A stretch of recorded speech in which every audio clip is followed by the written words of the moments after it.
Good evening, ladies and gentlemen, and welcome to another edition of A Game Designer Plays here in the lab where we stream the niche games you might have loved if you'd ever played them. I'm your host, CareLevelZero, and tonight we are continuing our playthrough of Ace Attorney Investigations for my first time. We are just a little ways into the fifth case, though I've gathered that the fifth case is also considered to be the third longest case across all Ace Attorney games. So I'm expecting it to take a couple of days to get through. Well, maybe 3 or 4, depending.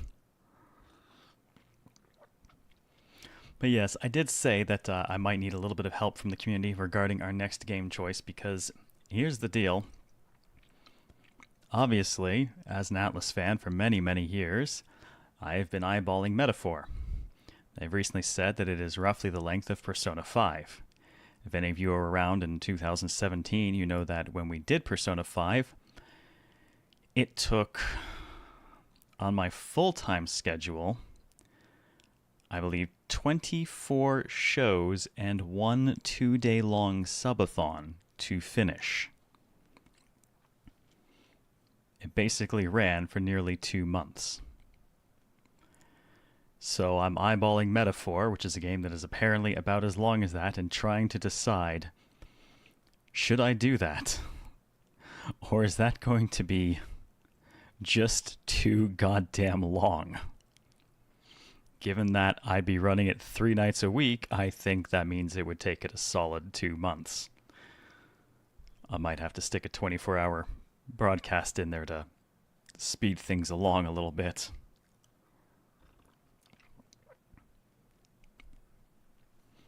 Sure, it's just a metaphor, it's probably not that long.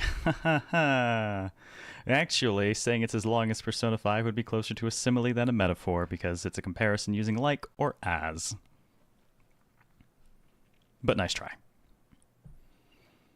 Well, nothing we can decide. So actually, that is kind of what I was leaning towards. Fortunately, there's a demo for it. So I'm going to go ahead and actually run it for a day after we finish this to give us a first-hand look and then get people's thoughts on whether or not we really want to commit to that, because that is not a small commitment. Frankly, since I'm taking December off, that basically accounts for the remainder of our year.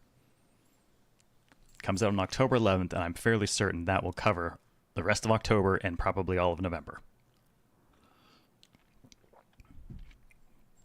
But I've also got a bit of time off stashed and some 3-day weekends at some key locations that maybe we could kick things off with a 24-hour launch cast to help, speed things along. Something to that effect. Anyways, the schedule for the remainder of this week, well, it's the last day of Ace Attorney Investigations this week. It is Thursday, right? Yes, it is Thursday. And tomorrow we're on for Persona 3 Reload with the Daimyo as usual, which I'm looking forward to. Unless I convince him to play Renatus instead. Mostly because it takes place in Shibuya. I have a whiny cat in the background. I hope he comes in here so I can stick him on camera. Then he can whine to everyone else. Losing track of days, I feel that acutely. Yeah. I think it throws me because it's not the same as my old schedule was. So I don't always remember. It's like, it's the last day that I'm doing stuff by myself, so that means it's Thursday, but it's not the last show of the week. It's not Friday yet. But either way, we've got thing to do. It's man versus bird as we go after the Yatagarasu, the fake Yatagarasu. The real one's already been arrested for murder-ish, sort of. It's complicated. It's always complicated.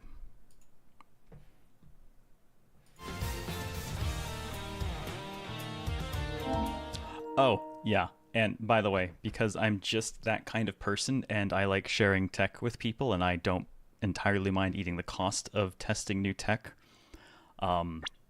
thanks to being able to expense it to the show and whatnot, I will have a PS5 Pro to take a look at.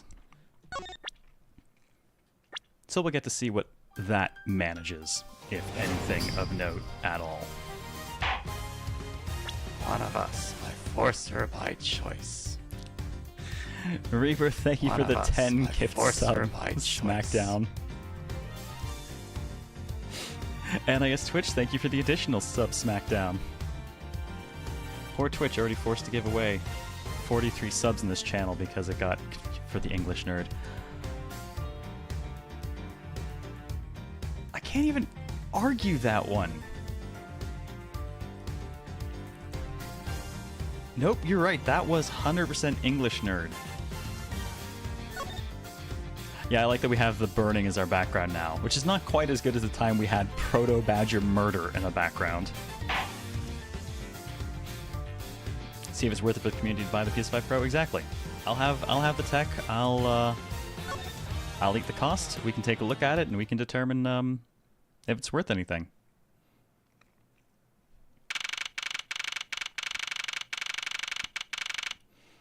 March 14th, 7:44 p.m. Theatrum Neutralis lobby.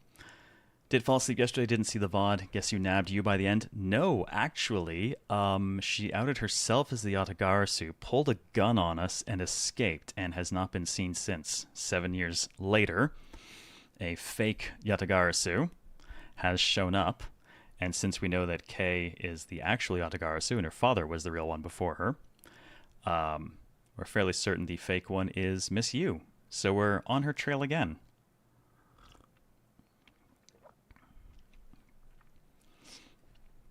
Yeah, I guess no one expected her to pull the small double derringer and just leave.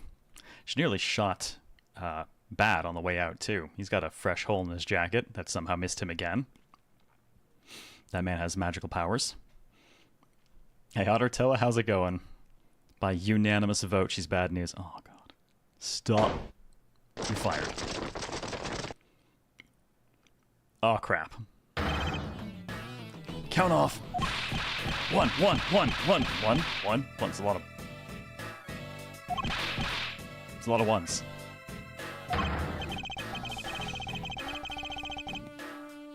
Shifu, 99 callouts, so all 99 members are most likely here and accounted for, sir. Yeah, you. Yeah, you, the second number one from my right. Sir, yes, sir. Oh, that's right. When they counted off originally by number actually going up 1, 2, 3, etc., the dude got chewed out for considering any of them less than number 1. So now they're all ones. Okay, I like that. Nice bit of consistency. That's a plot twist I didn't see coming. Yeah. Yeah, she completely got away. You know you like our puns. No, stop it. Sir, yes, sir. Here, a birthday present for you. What? What? Shifu, I didn't know you knew all of our birthdays. What a kind heart you have. Shifu, you're more of a man than we'll ever be, sir. I'm really sorry, but it's not my birthday.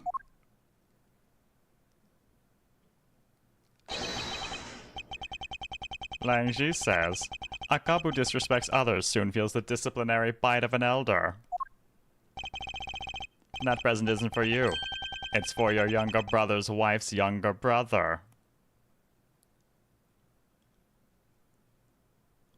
What? Man, I hate this dude, but it's hard to hate him sometimes. Tell him I said hi and happy birthday, won't you? Yes, sir. Shifu, I can't believe you remember that much about each of us. Me either. Shifu, I'm so moved that I can't stop crying.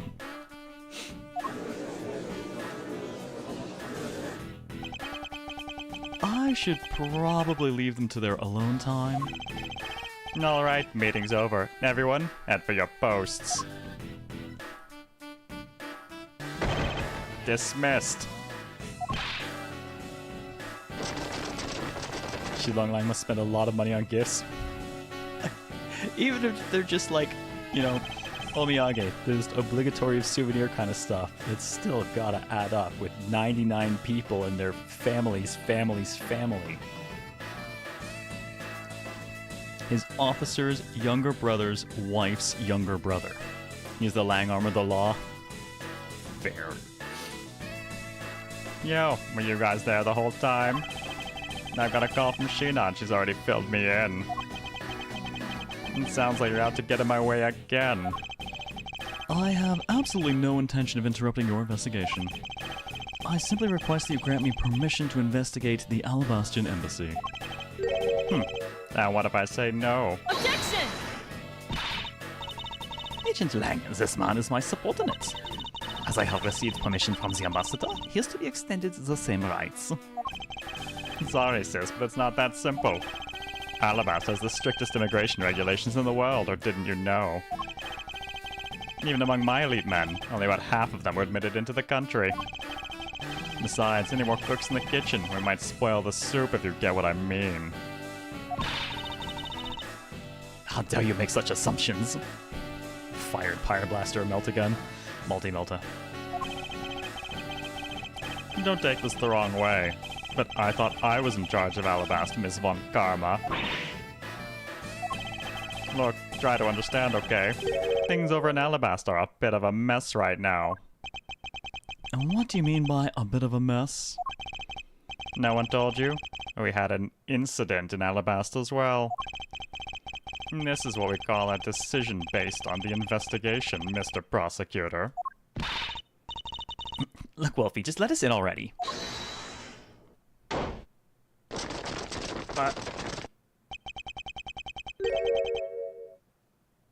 There's a very old man here. This very old man is going to need a very old voice. Fortunately, I think we have one.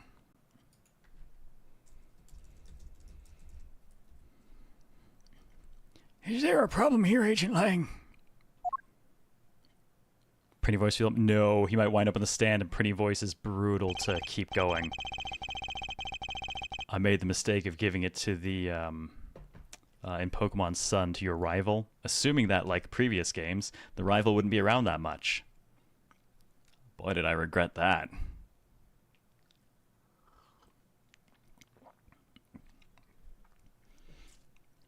Yes, and Dust Voice. Not really. Just having a discussion about whether or not to let these guys in. Ambassador Alba, I ask you please allow these people to join the investigation. Having a debate because of my country. I'm terribly sorry for placing you good people in that kind of situation. What's up, Newton? It's all because I lack the strength to govern well. The man's got a face like... Wait, hang on. I know that face. Didn't I fight you in Kirby's Dream Land? Looked more like a tree back then, but... Have a good lurk, Arma. Rest well. Looks like he's made of wood, right? I fought him in the Whispering Woods, I'm sure of it.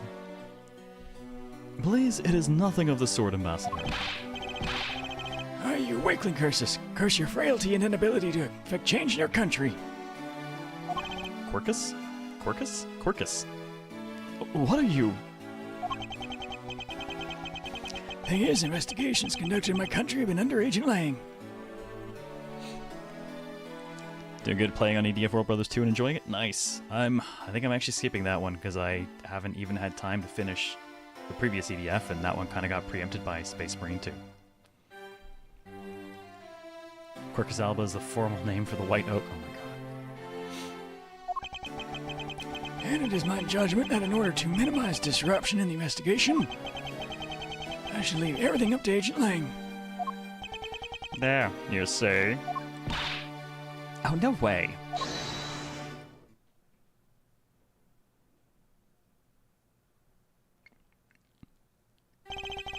Ambassador Alba, I ask you to please reconsider letting them into Alabast. Yes, there's an EDF World Brothers 2. Apparently it just came out. I was really enjoying 6, but man, I have not had enough time to get through it, and I feel weird picking up another one without finishing 6. I think it just came out, like, this week. Hey, Kaltarak. What's that? Well, my very own secretary has been murdered in the Pabalese embassy. He was apparently caught up in some very shady dealings completely unbeknownst to me. Enjoyed 6 until the red drones attacked. Well, as is tradition, we had to turn the game down to normal for one mission because of the red drones introduction mission. And then go back up to hard and everything was fine. But it's always that one mission where they introduce the red drones or everything goes to shit.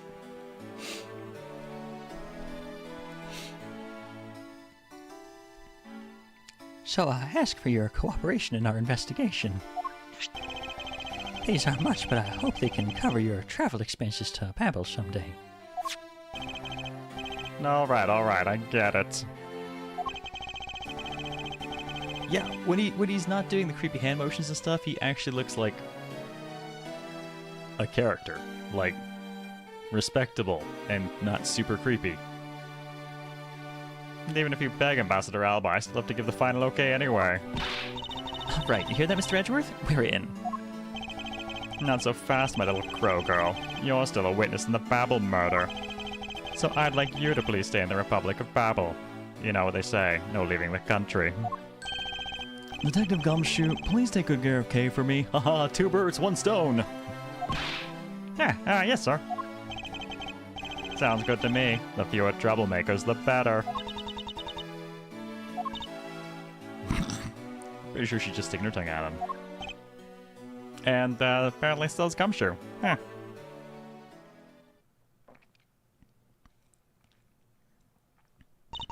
Yes, red drones are insane. I want to get more EDF6 in. I'm looking forward to having December off. Gonna catch up on some game co-op and stuff. Hey, Mr. Edgeworth. Yes? So I wanted to ask for a while now, but that lady over there, is she who I think she is? Oh, that's right. I didn't introduce the 2 of you yet. Franziska von Karma is a prosecutorial prodigy. It is nice to see you again. Oh, I knew it. You're the whip lady. You may address me as Miss von Karma. Miss von Karma, I leave the investigation of Alabasta in your hands. Well, thank you. Rest assured, I will outsmart both the smuggling ring and the Yatagarasu. The smuggling ring, huh? Yeah, I knew it. It's the whip lady. Perhaps I should ask Francisca a bit more about them before I head into Alabasta. And I mustn't forget to thank Ambassador Paleno for all that he's done for me. I feel like you're going to be a villain. You got the look. Maybe that's the whole thing, though. You got the looks, maybe you're not. Ambassador Paleno, I'm in your debt. Oh no, it's nothing. Because it's about all I can do for you, I'm afraid. Not on my bingo card, Kay and Karma getting along. Apparently the girls are sticking together. Also, she never whipped Kay, so... Though she might not be happy if she keeps seeing her whip Gummy.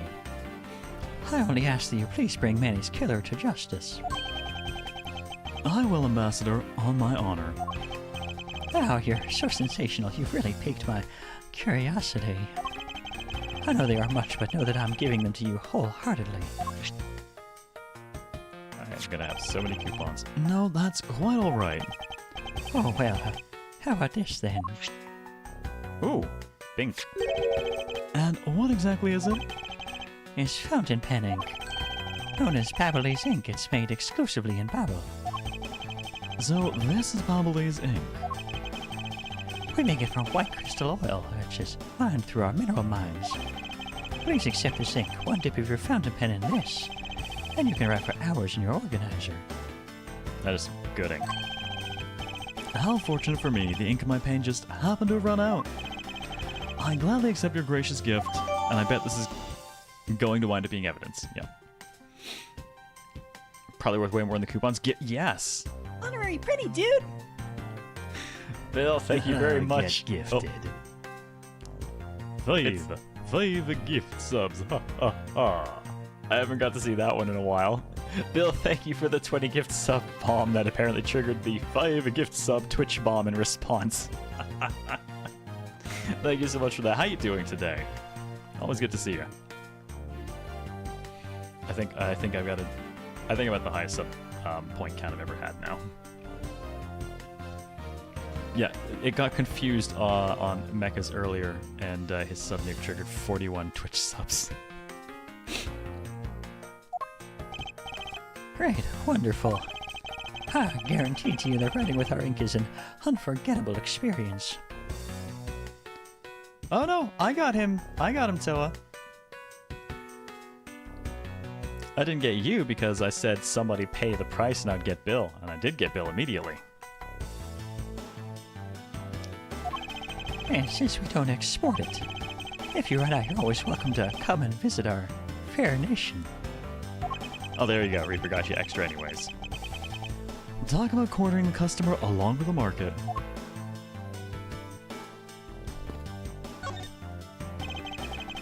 You've made so much progress in your investigation in such a short period of time. It's truly amazing. Oh, and a CPP guy wants to be fed to the chair as well. Wow, since everyone's apparently just... Yep, okay, there he goes. Thank you for your sacrifice. Chair Thulu is sated for now. It's truly amazing.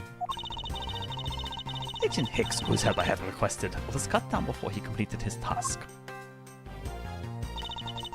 There is no room for further failure in my perfect investigation. In spite of that, I believe you were able to obtain some insight into the ring, correct? It was nothing. I simply made some deductions based on the smuggled item I was following. You mean the Babalese ink? Why are there restrictions on the export of Babalese ink to begin with? That is classified Interpol info. Hold it! Francisca, as your subordinate, I am a part of your investigation now. Don't you think it would be beneficial if I was as well informed as you? Point taken. Very well. I will fill you in. Guess we're running a charity for feeding the chair. Thank you for the bits. Yes, apparently we are a charity feeding the chair. Ja, Chair CareLevelZero.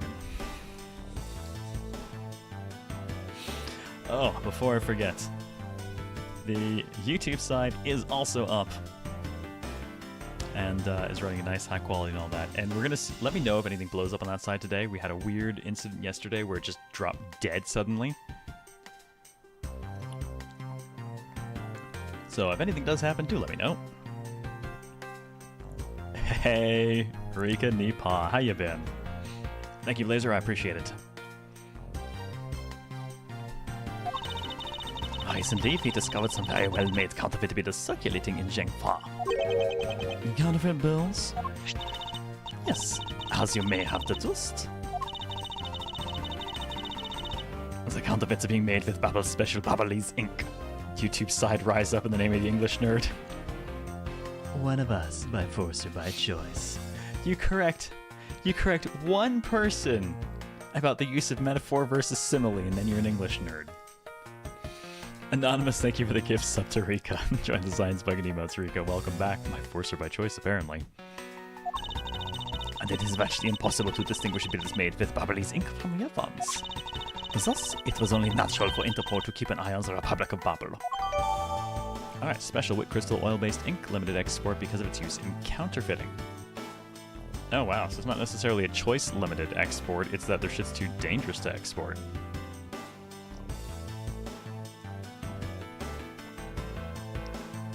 Just glad I didn't make the same joke, I'm safe from the English nerd accusations. Alright, well you're nerd by association because I know you study language as well. This ink is far, far too dangerous to export. Apparently so. And you agreed with me, so boom, checkmate, America. God, I want to run Lost Dimension again. And that's where this document comes into play, correct? Correct. Mr. Cochin was smuggling large amounts of Babalese ink. Furthermore, he was charged with running the embassy's printing equipment. That is all the evidence I need to know that he was the head of the smuggling ring. However, there remains one tiny problem. Let me guess. He's dead. You still have yet to find the counterfeit bills or the smuggled ink? Yes, and while we're listing things, I might as well add the counterfeit plates to the pile. Those are kind of the important part, yeah. Can't do anything without the plates. Since we have not been able to locate any of these items in the Babalese embassy, we are looking into the Alabastian embassy next. It does not matter where they hidden, mark my words, I will find them. Alright, counterfeit bills made with Babalese ink. They are in circulation in Zhengfa. It's hard to tell they're fake. Well, shall we get going? And what's wrong, Kang? I didn't get permission to enter Alabast. So we're gonna go gather whatever info we can over on the Babalese side, okay? Alright, I'm counting on you two, but not much because it is you two. There are limits. Alright, and I'm counting on you and Miss Von Karma to sniff out clues in Alabast. Oh, and Mr. Edgeworth, if you happen to come across my phony, you let me know, okay? You can tell me, I'll rush it over straight away no matter where you are, and totally get arrested by immigration. I'll let you know when the time comes. Good way to put it. Ooh. March 14th, 8:17 p.m., Alabastian Embassy, Ambassador's Office, where there is a dead man and a steel samurai. Ugh. I've just been rammed into by the steel samurai. What do you think you're doing to my subordinates? Oh no. Oh no. Oh no. Who is it? You're... Oh no. Oh God, help us. Oh. Let me find his... I know I've got him in... Oh God.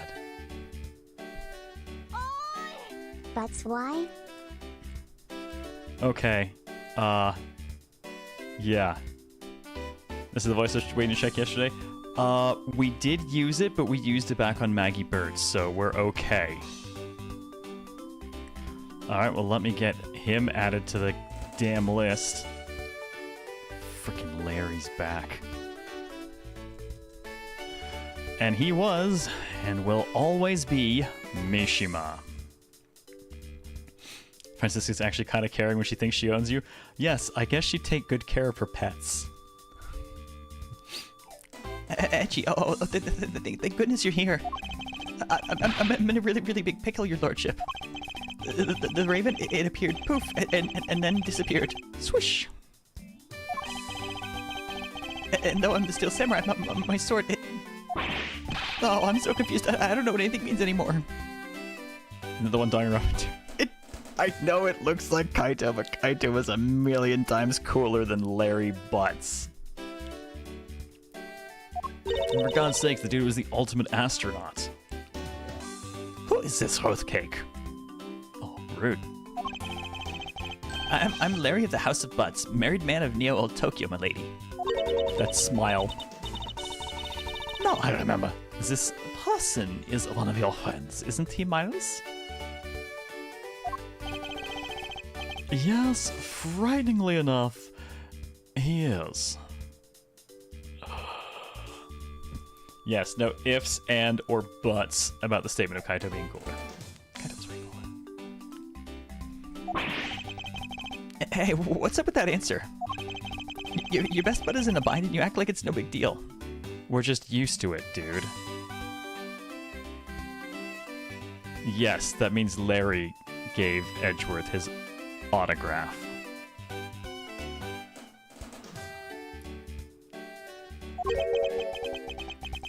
Now I truly fear running into the pink one. And what sort of bind are we talking about here?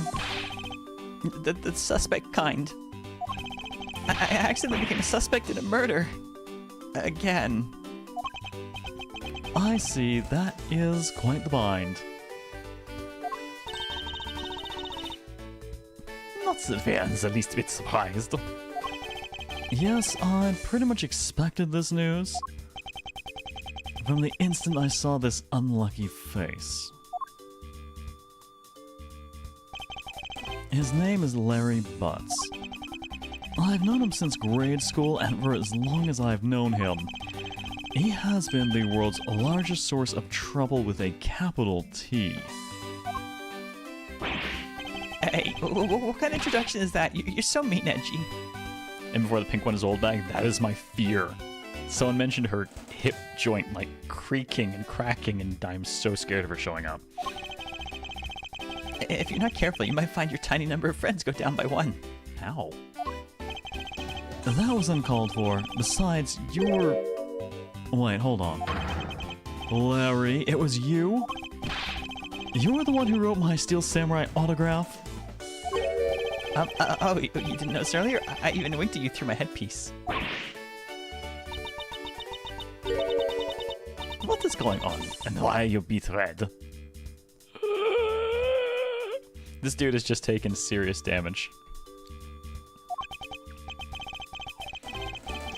I'm sorry, but could you not speak to me right now? No, sorry. Am I interrupting your comical yet melodramatic play? So, this is the incident you mentioned earlier. Mr. Prosecutor, this man, this childhood friend of yours, is our prime suspect. And you guys left him alone in the room with the body? The third of our defense and prosecution dynamic, the professional witness. Oh no. Imagine starting the next sequence at half HP. That was kind of my thought too. Since I associate that bar with his embarrassment basically. Because we make mistakes, people mock us, our health goes down. Yeah, I feel like we're gonna have half health after this one. Of what, you ask? Of the murder of a man who'd snuck into this embassy. Mask to Mask the Second. Who? What? Who? Mask to Mask the Second?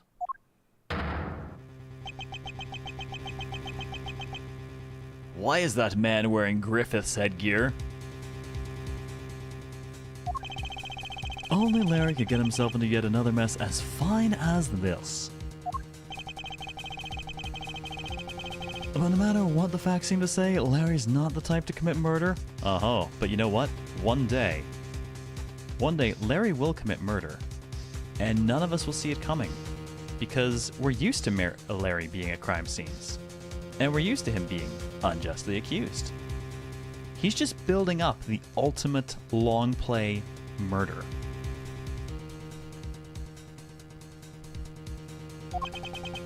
Still, it's a rather daunting stroke of misfortune I've struck.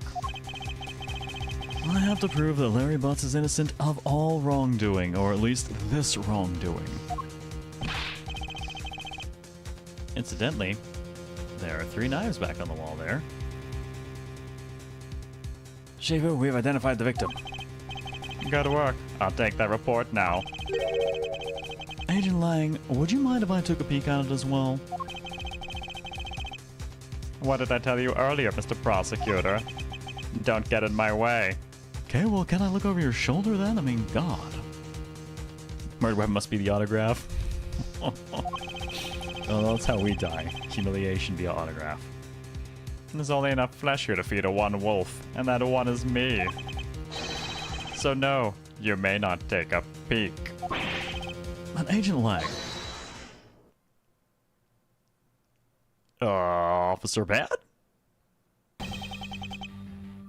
Agent Lang, will you allow an investigator such as myself to take a look? No, yes, of course. You, let the detective see the file.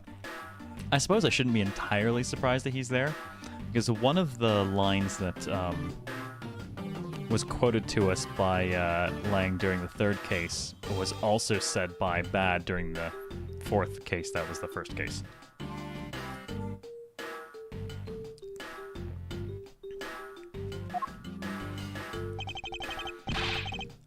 You're Detective Bad. You're the prosecutor, Mr. Edgeworth, right? Fancy meeting you here, Detective. You weren't expecting me? Ever since that day 7 years ago, I've chased after the other guards, non-stop. I'm getting real tired. I even pressured Interpol into keeping me in the loop, in case a card was ever found. What incredible dedication to the case. Detective Bad knows the other guards' MO very well. And his passion for the chase hasn't died down in these 7 long years. It's something I can respect. But Detective Bad, I must ask, are you going to make an ally out of this prosecutor? My only goal is to arrest the other guards. If we can get to the bottom of this case, then I'm willing to share info with them. I'm in your debt, Detective Bad. Alright, well let's have a chat about the initial investigation. About the murder of Damask II, would you be willing to fill me in on a few details, like who the hell even is that and why have I never heard of him? When the other guards showed up, Agent Lang and I took ourselves off guard duty and put ourselves in charge of directing things at this crime scene. Taking advantage of the chaos, To Mask second, he broke into the embassy. Probably to steal some treasure or another. And I suppose he lost his life when he was forced to fight someone else in this room? Oh my god, yeah, if you're gonna tell me that he was successfully taken out by Larry. That man probably couldn't draw his sword without cutting off his own fingers. Why exactly was that man placed under arrest, Detective? If you're wondering where Damask 1 was, the answer is of course previous game. Okay, fair. That samurai. He was born looking suspicious, but not for the reasons you suspect, I assure you. As you can plainly see, he is completely harmless. Well, it was just a random guess. No, he's actually under arrest. Tonight, here at the Alabastian Embassy, Master Alba was to give a commemorative speech. And that's when the Adagarsu showed. Keep in mind, the Adagarsu isn't who I'm talking about right now. Those seats for the guests who had been called to sit in them were empty. On no show, who was it that failed to take their seat? The Steel Samurai. Until the speech was to begin, each member of the entire Steel Samurai family must wait in a separate room. However, for some weird reason, that man was spotted in a different location than his assigned room at that time. Only the first of them, Blue Mage. I kept meaning to get back to do the other two, but I'd heard enough bad about the second one as well that I kind of wasn't really in any hurry.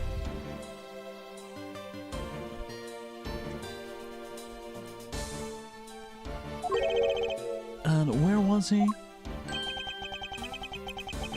He was on the roof with one of his legs down a chimney. Larry, what the hell were you doing?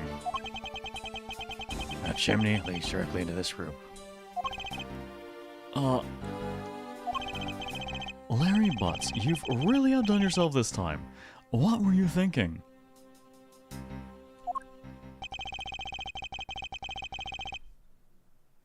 Oh, you remember the final case?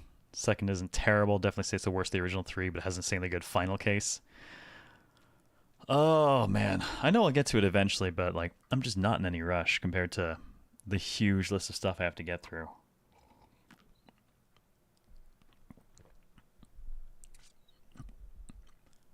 In any case, I believe it's high time for me to start my investigation. Like the second one was your first step into the series. My first step into the series, confession, was Spirit of Justice.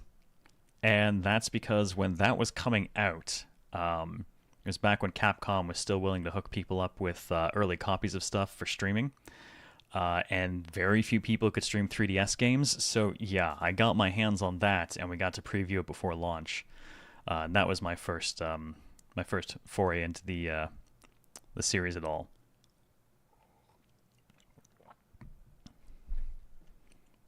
Capcom only does now for like YouTube review edited content, not for streaming. Streaming they'll hook you up day of. They actually provided the key for this game, but again, day of launch. So it's actually getting harder and harder to get early access to much of anything.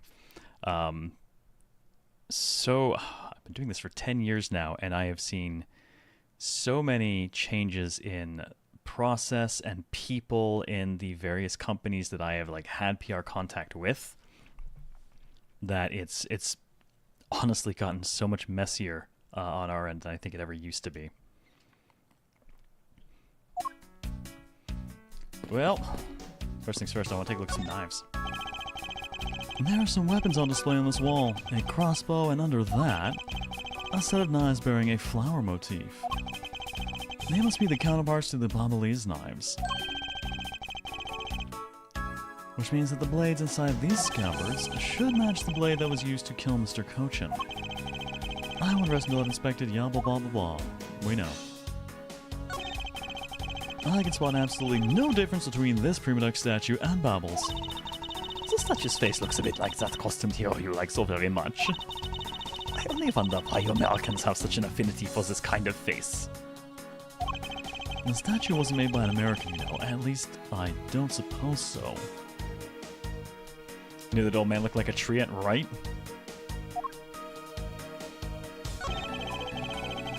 Knives adorned with flowers are on display here. I suspect these are the counterparts of Babbly's knives. The knife... Yeah, blades of these knives should match the blades, so... There we go, that's what I wanted. One of the knives is missing its blade. Let's see if the two pieces, the blade and handle, fit each other. It would appear they fit together quite well, almost seamlessly. Then this means that an alabaster knife did find its way into Babel. But how? Why is their weapon on display in a place like this? I wonder why there are no whips on display here. Fair? Good God. That's just... The old man's watching us. It's the Steel Samurai's primary weapon, the Samurai Spear. Isn't it awesome? I totally fell for this thing. It's sleek and shiny, just like my heart. It comes at you like whoosh. When you hold it, you just want to live life like bam. You do well to watch what you say, Larry. Although, it is just as Larry says, the spear is quite the symbol of valor. Ah yes, nothing quite as valorous as not wanting to get within arm's reach of your enemy. So brave. I get spears are underrated as weapons. However, speaking of spears, aren't you supposed to use them by thrusting the point straight into your opponent? I'm not entirely convinced this spear is up to the task. What's wrong, Edgy? You're just staring off in the distance. Hey, Callistoy, yes, it was Butts that signed the damn autograph. Getting an arms reach suggests you intend to fight fair? Well, yes, that would be more valorous, wouldn't it? Of course, the most valor comes from fighting armed people unarmed, which is why I main monks.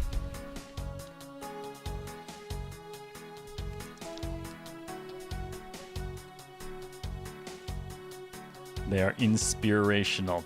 No. Valorous from surviving, then lying about the details after.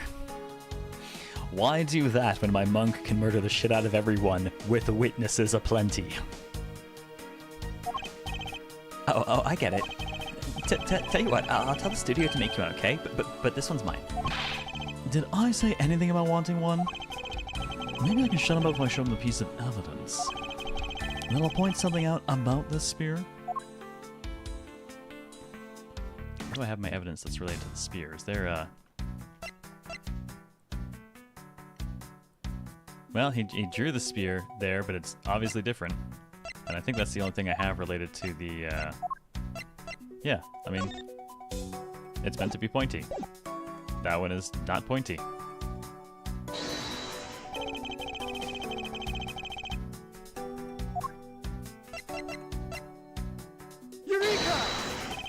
Larry, about this spear... Oh, are you feeling it? Bam. Hey, Texie, how's it going? Good to see you. I thought there was something strange about this spear. God damn it, I just realized I missed some bits, but thank you for those bits earlier with the butts why, Bill. Always puns. I'm gonna find a way to automate destroying puns in chat, I swear. I'll do something. I will... Wait. No. I'll give the community the capacity to destroy puns. That's what I'll do. Oh, nice. Glad to hear it, Tuxie.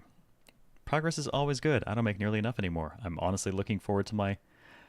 Ever since announcing I was going to do the 2 months off, 2 months on, 1 month off, I honestly am already, like, super excited to work on stuff and I have way more energy. Just knowing I'm not going to be endlessly milling myself into the friggin' ground.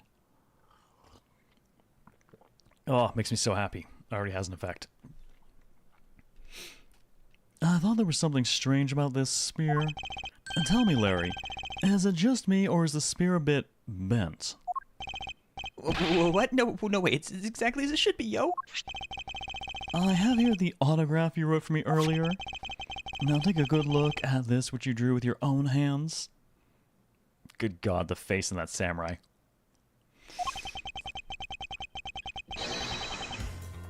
You can see that the spear is clearly of a different shape. What? What do you have to say to that? I'm sorry. When I hold the spear in my hands, like all of a sudden it just feels super powerful, and like, and then during practice I was spinning it around and around, and bam, it hit the wall. You're unbelievable. This is an embassy. But I've always been like that, ever since I was a kid.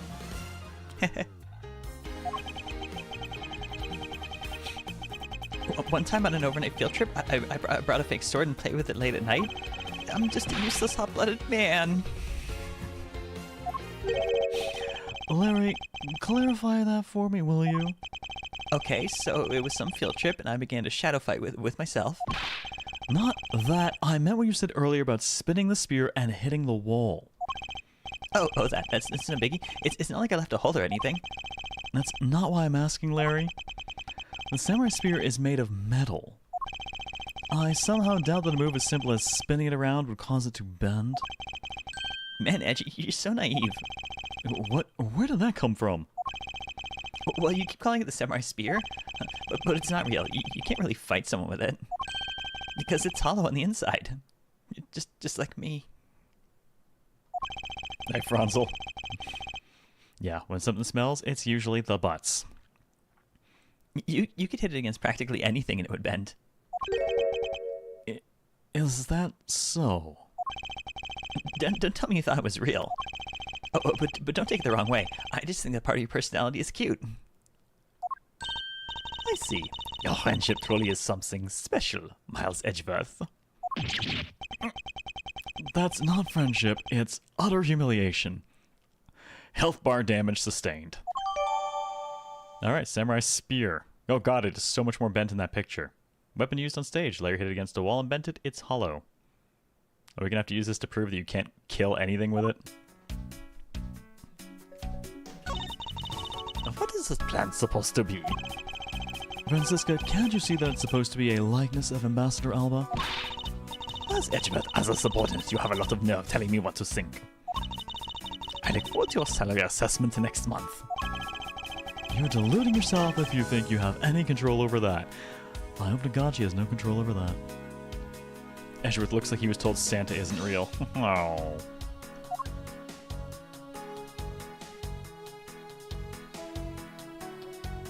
Alright, we've probably looked at everything then.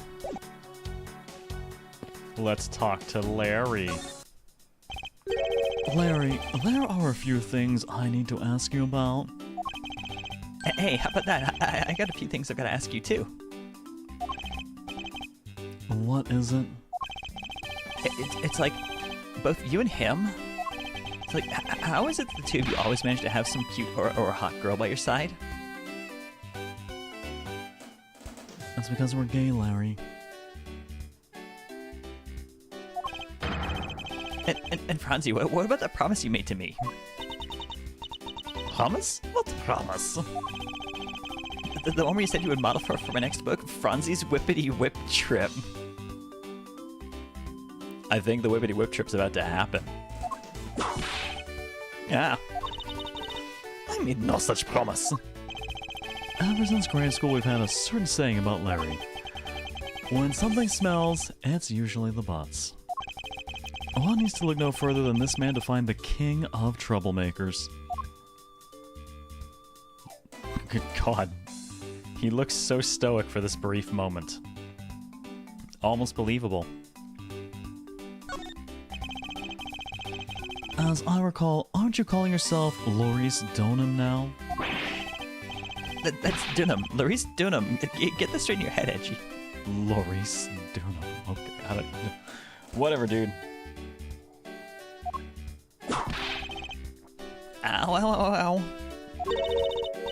Now I remember. You're the rude pale imitation of a real artist. No, you got it all wrong. I gave up on that whole Larice business. Besides, when Bangelina... Sorry, Ace Attorney names just... Bangelina. left me in my heart in pieces. That's when Minty walked into my life. She's been so good to me that I wanted to help her in some way. And I figured I could through the Steel Samurai outfit. Your inane blathering makes less and less sense each time we meet.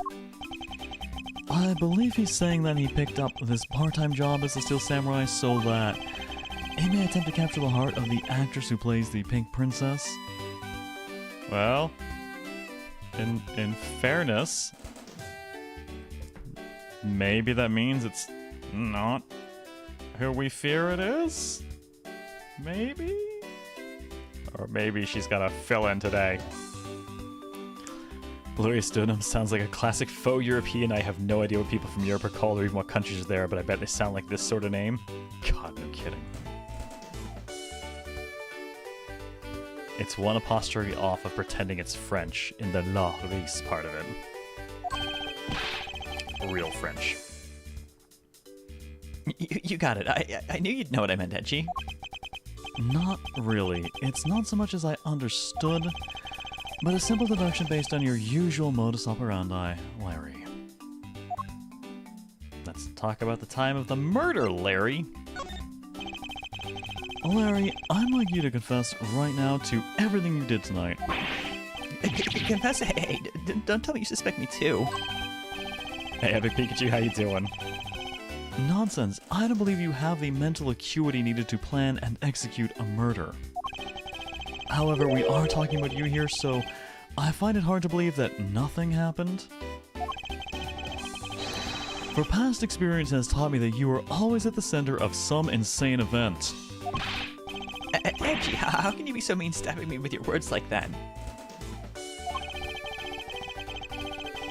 Unfortunately, I don't have the time to search out a key to unlock your heart this time, so I suggest you cooperate and tell me what you know. Okay, I get it. Just stop Francie from whipping me from behind. So, whip me from the front instead. So I guess you know what I did, right, Edgy?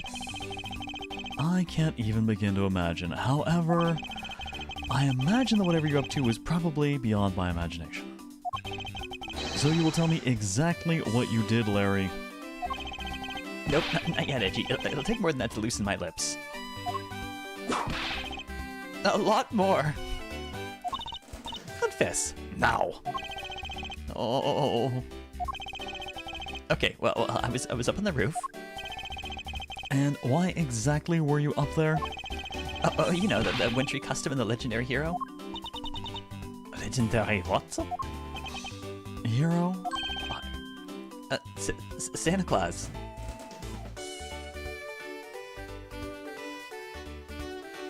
My God, Larry, what are you doing? Santa Claus? I wanted to do that thing he does, you know, so I climbed up to one of the chimneys.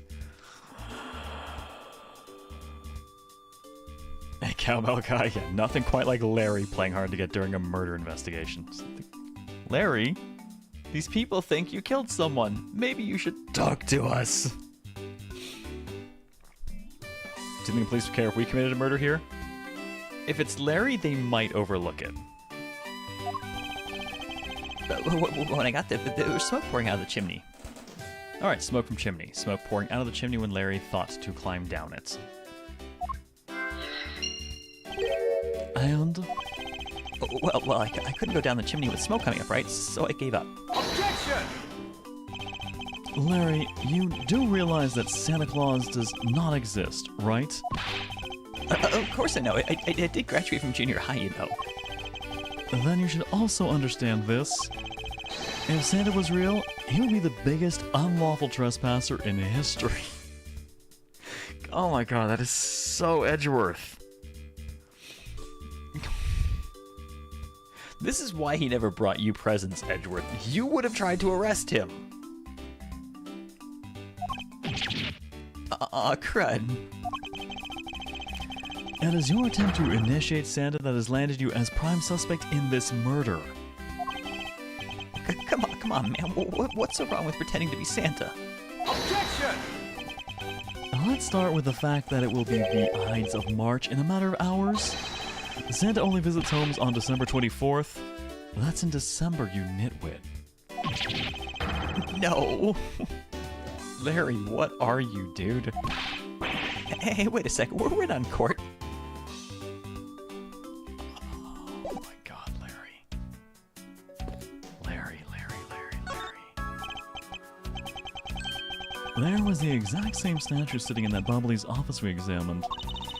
It is the Remadok statue. It was the national treasure of the Principality of Codopia. There was only one of these statues, meaning that one of the two is a replica. They're probably both fake. But both Alabaster and Bubble claim to have the real thing. What an incredibly childish fight to have. Huh. There we go. Both countries claim no real one. National treasure. Only the... Okay, so yeah, now we have the same information for the other one too. Only the ambassador and the secretariat can touch. I guess I need to look at other... I can look at these again from here. There was almost the exact same wall mount for the knives on the Babalese side. But I can't see any of the details from this distance. That's a Prima statue. There was one of these on the Babalese side as well. Yeah, it is very valuable and made of pure gold. It was the national treasure of Codopia. There was only one of these statues, meaning that one of the two is a replica. Both Alabaster and Bubble claim to have the real thing and won't budge from their claim. Yep, childish fight. That's all we got. Alright. The counterpart to the Babalese butterfly is the Alabastian flower. The butterfly and flower, they are both lovely things. But can we interpret this to mean that Alabaster provides honey to Bubble? Francisca, can't you come up with a more meaningful or profound comment? Very well then, let's see what sort of profound comment you can come up with. Well, flowers cannot survive without the butterflies that spread their pollen. And butterflies cannot live without the nectar that flowers provide. If either one were to disappear from the equation, neither would survive. How was that, Miss Von Karma? Your explanation took so long that I nearly fell asleep. Well, let us continue the investigation. Francisco, why can't you just admit I had something there? Good effort, my guy. Good effort. Well, I suppose I should look at the dead dude now. So, this is the victim, Damask II? What is with his gaudy outfits? You don't know about Mask to Mask. A few months ago, this thief caused a lot of havoc on the populace. So the thief is separate from the other Karasu? I thought they were for a while, as their MO and targets were different. Damask likes high-value trinkets and jewels, and being gaudy is his signature. That word is not spelled that way. Yes, populous in that spelling that he used is, I want to say an adjective.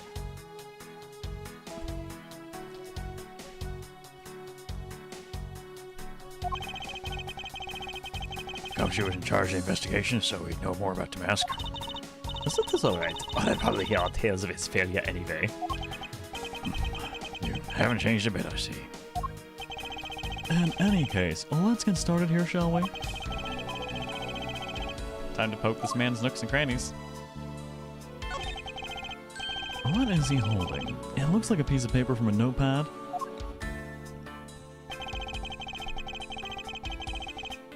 It would appear that directions on how to reach this room were written by hand. There's something written on the back as well. I'd like you to steal the Primadoc statue in this room. What is that supposed to mean? Who writes the notes to themselves like that? If I had to guess from the text, I would say this actually is a request from someone about what to steal. Just who is the person that requested the theft of the Primadoc statue? Also, if it really is solid gold, statue that big is not going anywhere.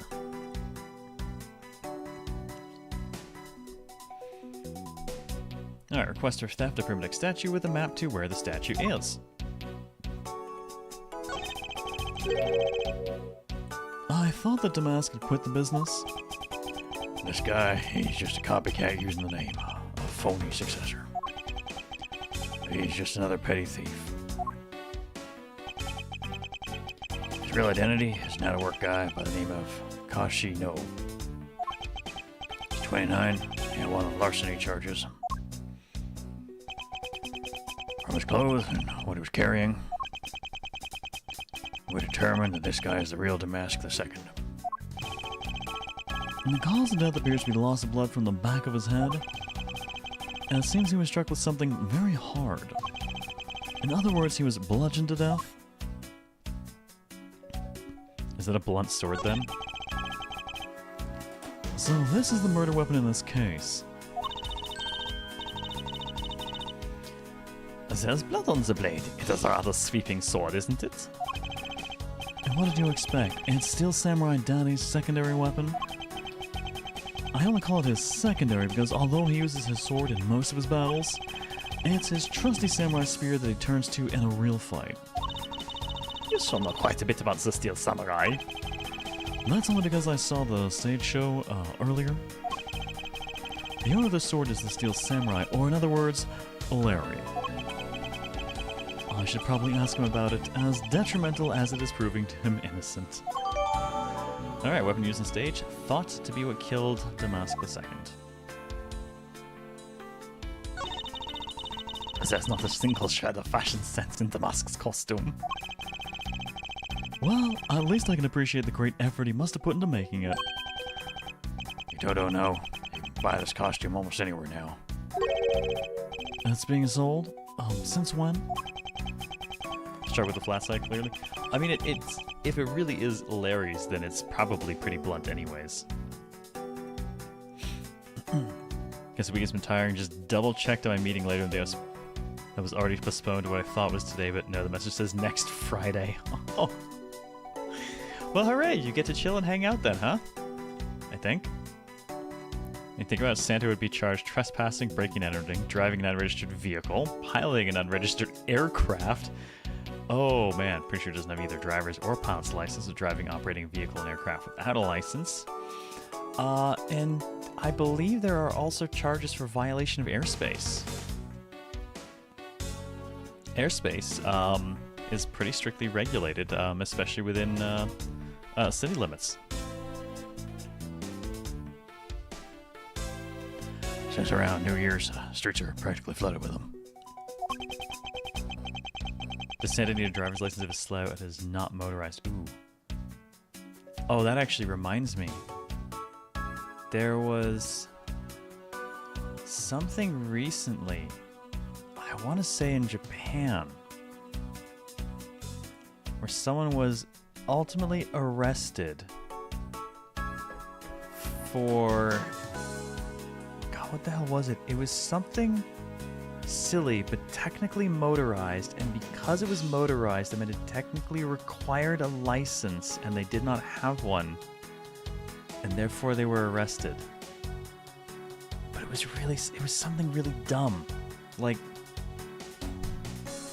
dumb on the level of like motorized foot scooter kind of thing, you know?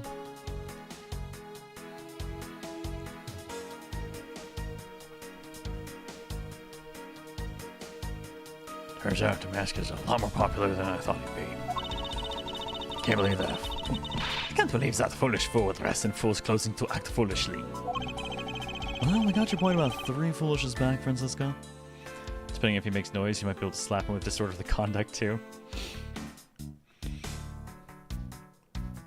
I think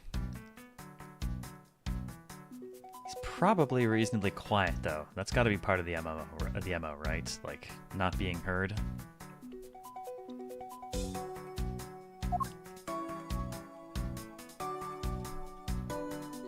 Alright, so check the sword. Let's check this thing. I suppose this was the wrapping cloth Damask II used to carry his stolen goods. But there's nothing wrapped in it now. I guess he never did manage to get his hands on whatever it was he was out to steal. Definitely stretch on my part. Now, the crazy thing is, what if it turned out he had all these licenses? Okay, I think I probably poked the dead man as thoroughly as the dead man seems to need to be poked.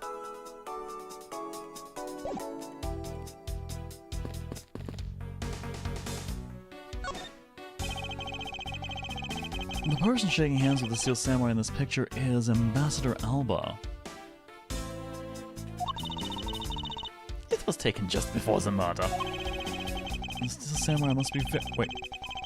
This was taken just before... Oh, that's interesting. So a couple things of note. Now let's assume... Okay. Just before the murder, and already framed. That's...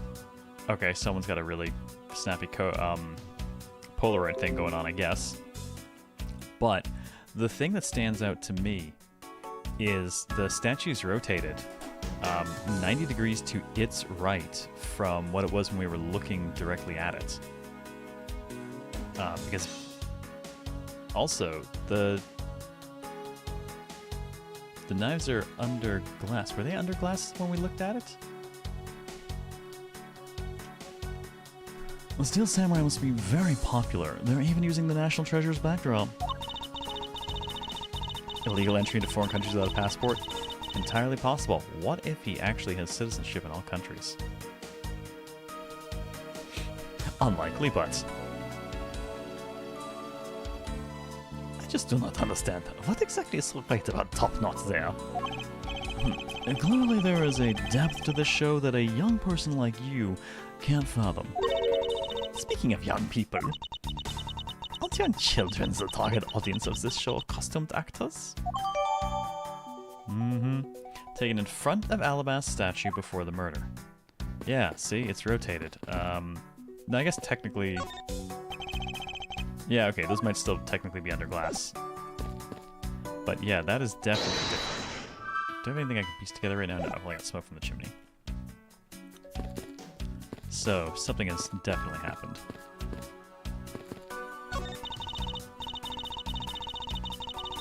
Can we really talk about illegal entry to the US when NORAD has a Santa tracker? I guess we kinda let him in.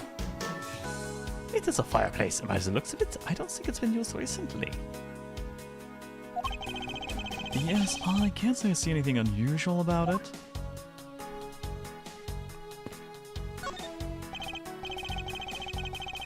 Two gorgeous flowers are in full bloom here. I'm sure flowers as lovely as these must have an equally as lovely name. As Edgeworth, are you done staring? I should hardly think passion flowers are all that rare.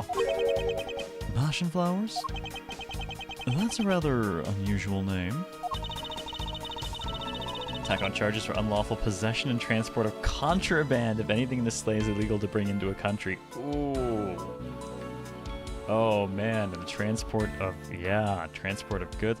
Also, I wonder if there's any issues there with customs declarations to do with the amount of stuff you're bringing in. Though technically, no, most places actually have a maximum on gift you can bring in. It was named by priests in the 15th century for the Passion of Christ. As they say, you learn something new every day. Two large flowers in bloom. Plants are supported by stakes and still growing.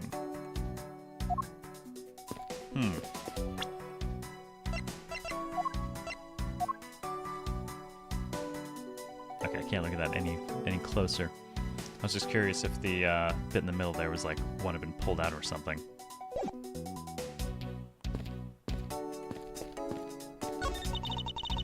This must be Ambassador Alba's desk. His notebook is open on his desk. He must have been in the middle of some important work. Sapling growth log. It finally sprouted today. Funny, it doesn't look like important work to me.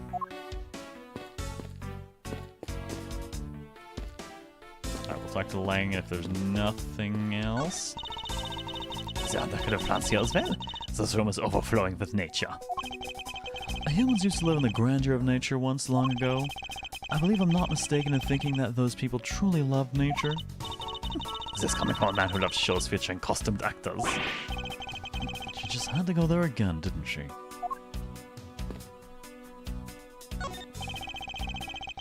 There was a grandfather clock just like this one earlier in the Babalese embassy. You know, symmetry is a fine thing, but their interior design really suffers for it. I think the clock actually fits the decor of this room quite well. I suppose the wood does suit the all-natural atmosphere of the room.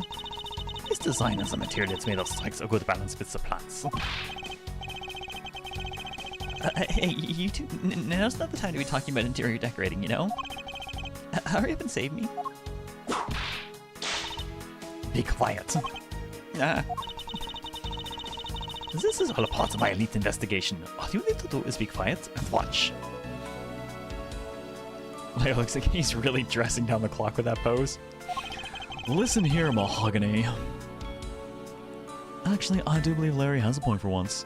But we did need to talk to him about the sword.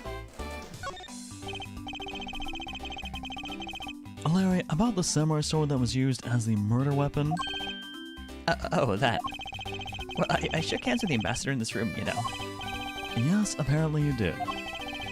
Well, I totally forgot about it, and I left it behind when I left afterwards. You want to talk about shock? I was the most shocked of all when I heard it killed someone. Shocked. Oh, foolish for looking, especially foolish for foolishly stating such a foolish excuse. You forgot to take something that big with you? Who would believe such a tale? Hold it! I would, it's Larry. Sorry, Miss Von Karma, but I believe him. Because if anyone could forget something like that, it would be Larry. Do you believe me? I just knew that our friendship was something special. Anyway, even if Larry had simply forgotten the sword and left it behind, that in no way clears his name. Which means that I will have to prove his innocence from a different angle. I don't have anything I can... Larry! It's my prosecutor badge. Larry, I wonder if you might know what this is. Nope, not a clue. You didn't even look at it. Look at my badge. That's because the only thing I can see right now is the form of my lovely Franzi. Oh, in that case, allow me to help you sear my form into you for all eternity. Some people pay good money for that. Oh, whippity, whip, trip. And some people get it for free.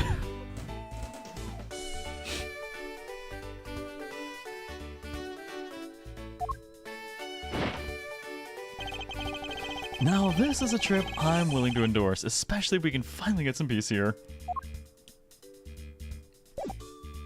So worth showing him the prosecutor badge for that. Alright, Lang. You did some investigating over in the Babalese embassy too, right? I did. Is there a problem? Lang Ji says, a wolf who aims to hunt for 2 rabbits at once. I believe the idiom you require is, he who runs after 2 hares will catch neither. A real wolf can catch both. I see. So, what are you trying to say, seeing as how I'm currently handling 2 cases? Search yourself, but don't say I didn't warn you. I guess you said I'm gonna catch them both. Thanks, guy. No matter how hard you try, you'll never be a necessity in our Shifu's investigation. Is that a fact? Well, no matter how good he is, he's bound to overlook something. If you insult our Shifu, then prepare to be punished. Oh, and how exactly would you punish us? Every investigator in Shifu's command will work to disrupt your investigation. Vindictive much? Let's not trigger that, because that is 99 people fucking up our investigation. I can do without that. Okay, I think I've clicked on and talked to all the stuff, so... Oh. Yep, it's still the likeness of Ambassador. Nothing's changed there. Same thing was said when we looked at it in the up-close view as well. Now, all I still have is the smoke from the chimney there, so I've got to think I can put together. So... I want to see... Can I deduce on this now? Yes. Okay, good. I want to refer to the fact that this has clearly been moved. Eureka! Look at this photograph. And tell me what you find odd about the scene, Miss Von Karma. The apparent joy on the ambassador's face as he shakes the top knot's hand? That's not it. I was trying to point out that the statue in the photo was facing a different way. You're right. And this statue is a national treasure. As such, only an ambassador or a secretariat-level person is allowed to handle it. The fact that the statue is facing one way in this photo, and now it's facing a different direction in this preserved crime scene, is proof that someone touched the statue around the time of the crime. Edgeworth is a fan of Nickelback confirmed. Look at this photograph. Alright, signs it was moved during the murder. I guess that about wraps up my investigation. That's... Oh no. Oh god. In preparation, I'm just going to drink on the off chance that this is who I fear it is.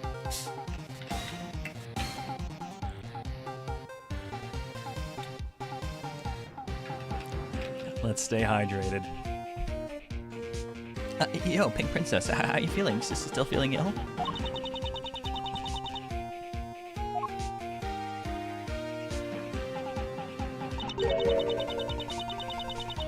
And yet another strange character comes out of the woodwork. And so the Pink Princess also comes to pay the Alabastian Embassy a visit. I believe I may need to speak with her as well. Oh no.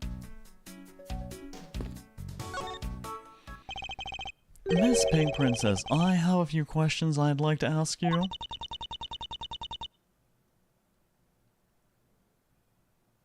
Yep. It's definitely her.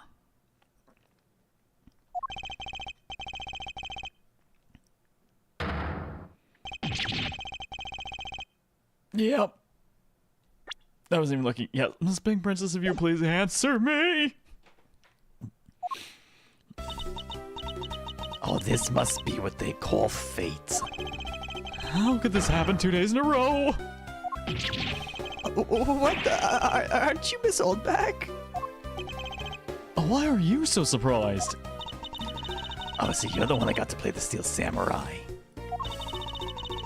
It's too bad I didn't realize that until now. You are acquaintances with Larry? Why, yes, we worked at the same company for a little while, you know. That's why it's okay, my Ichigo. You don't need to be jealous. You know, you gotta give the woman some points. She sees something she likes, and she goes for it.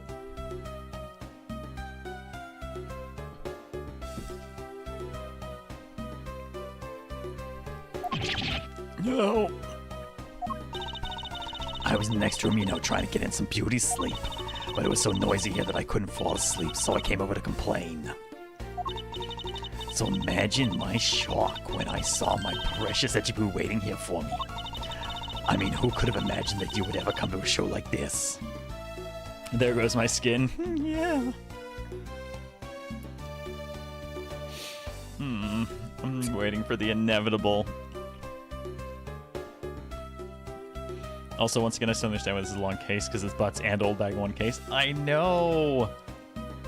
It's like the number of people I'm going to have to clear of murders before we get around to actually going for a murder. I guess I misjudged you, Echibu. You misjudged him? I thought he was trying to avoid me, you know.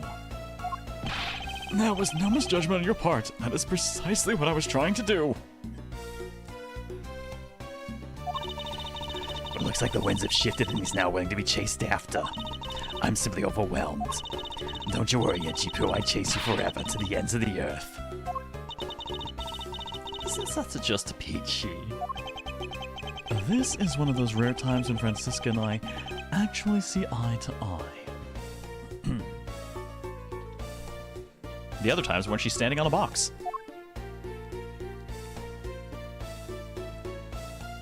Holy fuck, the breastplate on that armor. Wow. That's terrifying. Well, let's talk about the Pink Princess. Now then, what are you doing here? I thought you were working at Gatewater Land as the Pink Badger. She's just a mascot person now. Yes, Old Bag found a circular. What are you talking about? That was ages ago. That was yesterday. Look, I worked at Global Studios before a long time ago, right? Well, they called me up this morning kind of out of the blue, actually. They called you? Apparently the girl who plays the Pink Princess collapsed from a bad cold. happened so suddenly, so they called me in to be a last-minute replacement. Yep, it really is a breastplate. It's a horrifying one. Oh, man. I did not need more old bag in my life.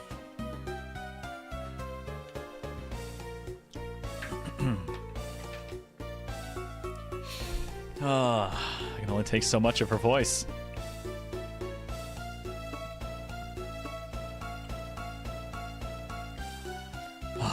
Happened so suddenly, so they called me in to be a last-minute replacement. Do they not have enough people on staff at that studio? Don't know how that impacts her AC. Well, due to the roundness of it, it does provide a deflection bonus against slashing and piercing weapons. However, it will not do anything against bludgeoning weapons. Also, +1 bonus for the sheer distraction of... What? I really couldn't say no, so here I am playing the role of the heroine. Instead of that Mindy girl, I mean. But the poor girl, I feel bad for her. Because they let me stand in for her, she's gonna have a terrible time when she returns. I mean, I'm not exactly great at reading the strange father. He's supposed to call him to be last name, to reveal all most small after they're gonna set sure again, hit still same thing. That's how just oh my god, I cannot keep up with her this time. Damn you, woman! Fuck! Oh, she got me. I tried.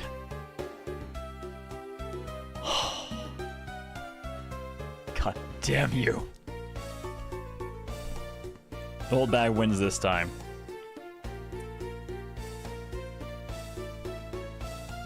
What was the line I missed in there? Audience was in an uproar, but as an avant-garde actress, they'll forgive me.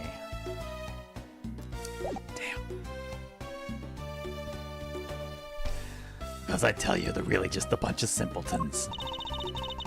You are a rather lively old lady. So, basically, you received the standing request this morning, correct? Thanks, Daimyo. Now I can see the old bag cosplay in my lord. How? My co-host last Friday suggested that for some reason I could and should cosplay her.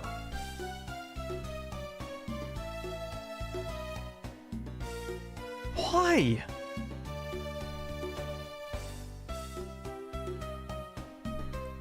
New suffer goal? Fuck no! No! No more suffer! I have to update the command, there's already enough of that. Upgrading the breastplate? I mean, anyone would. That's a given. You'll never know until you try.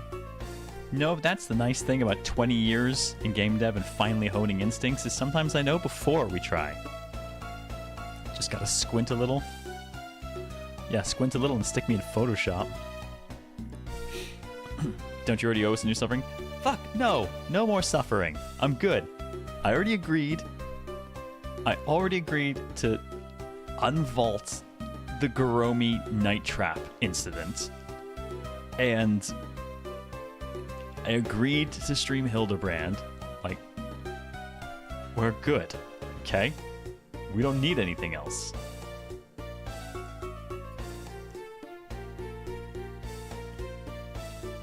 Would I be able to cosplay Naruto Uzumaki? No, because I'm not stupid enough. I have dignity. Sorry. Also not blonde. Or prone to shouting stupid verbal tics. I don't know what Hildebrand is, but it sounds horrible. It's actually kind of amazing. So, it won't be the worst thing. I've just utterly refused to stream Final Fantasy XIV, and that will involve me streaming Final Fantasy XIV. But it's the least Final Fantasy XIV part of Final Fantasy XIV, because it's basically a series of quests done to way higher quality than most of the rest of the game that are pure Suda 51 style madness. Counterpoint, you already cosplayed Goromi, I'm not sure you have dignity. That was years ago, I regrew my dignity since then. Yes, it is purely unhinged. So basically you received the standing request this morning, correct? You got it. If you need to see it, I've got it right here. Look. Pirate Girl meat is. I hate that you have reason to bring that up, and I can't say anything about it because, like, basically, yes. Dignity regrows, never knew that. It's like a goddamn lizard tail. It appears she is telling us the truth. Stand-in request for Miss Oldbag to stand in for Mindy, the Pink Princess actress who fell ill. Well, Larry, you probably got yourself wrapped up in another murder somehow. And not just by being here. The girl you like is probably involved. If you're to ask, well, what did I miss and why is Oldbag and Pink Princess? Because Oldbag was called in to be the Pink Princess in today's show.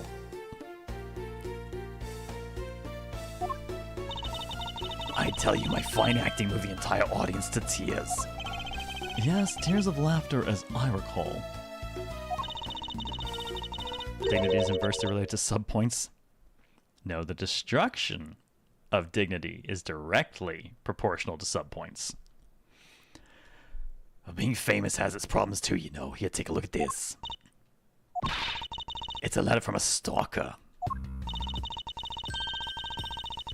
Mindy, I'll be descending on you from above tonight, your loving knight. Well, I know that shitty handwriting. Is that meant to be Wendy? It could be Mindy, though, with the crap handwriting of Larry.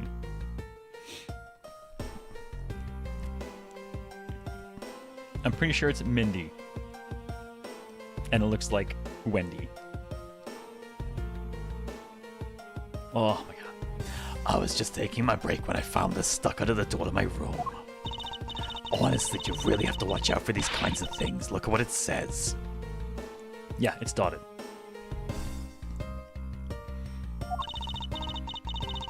Oh my god, okay, that's kind of amazing though, that they accent the E in her interpretation of it. Wendy, I'll be descending on you from above tonight, your loving knight. How absolutely revolting. I mean, you'd think you could get my name right. There's no accent in my name. Wait, this horrible handwriting, where have I seen this before? Oh, but now that you're here, Echipo, I feel 100% safe. Where do I factor into this? Enjoy, Mecha. You'd bust that evil stalker man for my sake, wouldn't you, Echipo? Well, if you allow me the liberty to handle this in my own way, I'll gladly dispatch a detective to your house later. Oh, come on, Echipo, stop being so dismissive and playing hard to get. Letter from a stalker. Has mistakes from bad penmanship.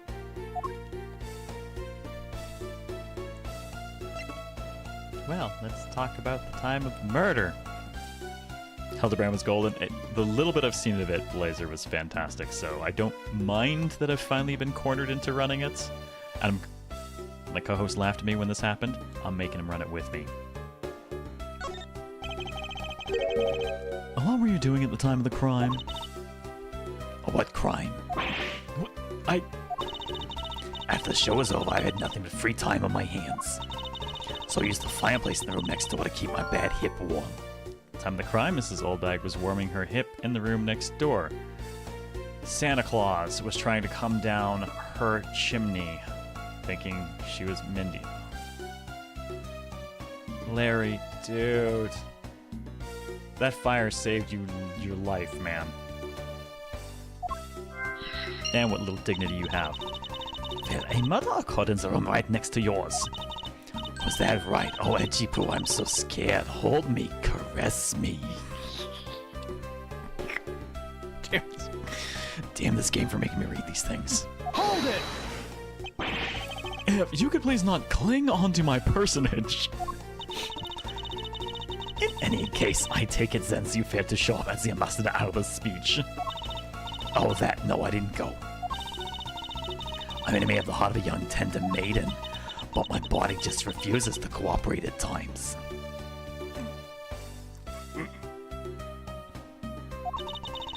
As soon as the show ended, my hips started acting up and got stiff. I couldn't move at all. Hey, Mama Cat, good timing. Can you provide proof of your condition? Oh, you just go on ahead and ask the doctors in the infirmary. They're the ones who carried me from the theater all the way to this embassy. I have to admit, the thought of her not being able to leave that room is rather pleasant. Prosecutor Von Karma, I brought the police dog as you requested. Police dog! Good work. You may leave now, officer. This dog. I requested the assistance of a dog in our search for the Yatagarasu. Looks like you guys have some pretty bright dogs in this country, too. Ah, is it Missile? Hey, you're a real cutie, aren't you? Yeah, that's a good boy. That's the police dog Gumshoe's been taken care of. I think his name is Missile. What a fitting name for a police dog that dashes out in front and attacks. That action alone isn't exactly what's going to solve the case for us, you know? Oh man, now I'm just thinking back to Ghost Trick. Now, Missile, I want you to find some clues. Go!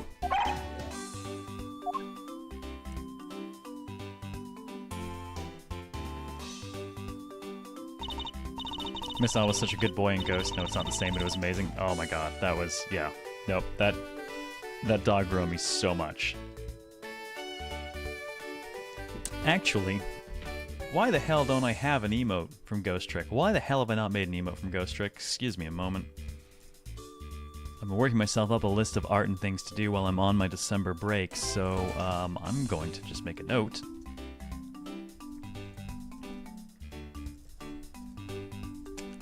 I want to make sure we pick something up from Ghost Trick.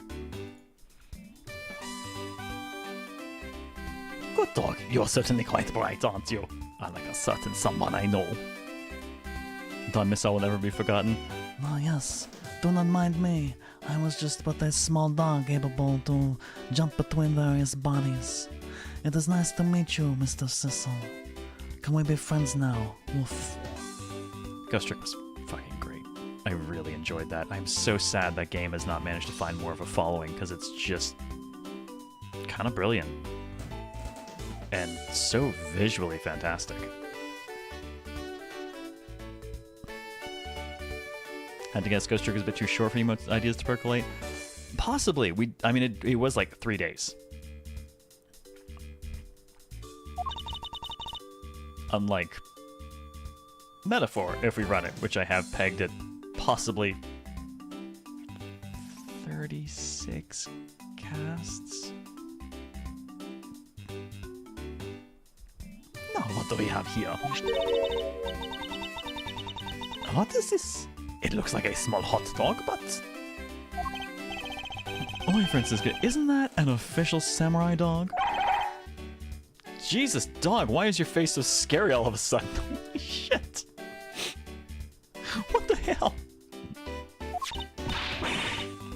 Oh, no, bad Missile. He ate it. I wonder if it's alright for him to eat that. It's just a meat substance snack featuring the Steel Samurai. I'm sure he'll be fine. A meat substance snack. Oh boy, I'm hungry. I could go for a meat substance snack. Oh man, if this feels like it would have come out of the vending machine at the courthouse.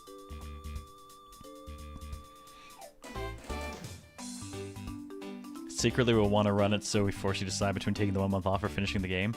Oh no, I have an answer to that. If we do decide to run it, I'm opening the whole thing with a 24-hour cast, so that'll be about 6 shows worth up front. That is quite a bit of information you gathered there in a single quick glance. We should really be focusing on why there was a samurai dog there in the first place. It looks like the snack wasn't always time found. And what do we have here? It appears to be a lady's undershirt. I wonder if Ambassador Alba might have an interest in cross-dressing. I somehow doubt that. It doesn't look like the shirt would even fit him. A samurai dog and a lady's undershirt. What are these two items doing in a room like this? Given the circumstances, the lady's undershirt could only belong to one person. I suppose I should get this over with and ask the owner of said undershirt about it. Only one person here who would own such a shirt.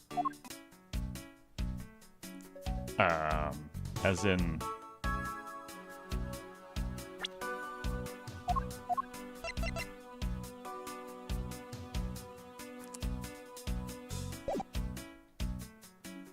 If we're talking about here, do I have to add... I'm gonna save my game before I puke. I think it's Larry. Yeah, you know what? We'll ask Larry first. Hey Larry, do you know anything about this lady's undershirt? Nope. He doesn't know. Oh god. This is resulting in whipping again.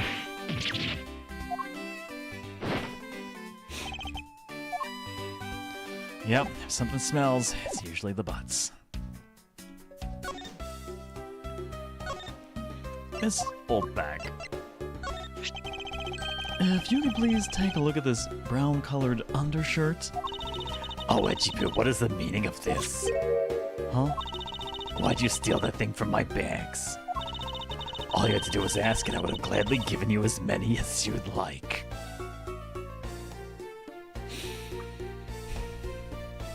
This case is going to be the death of me.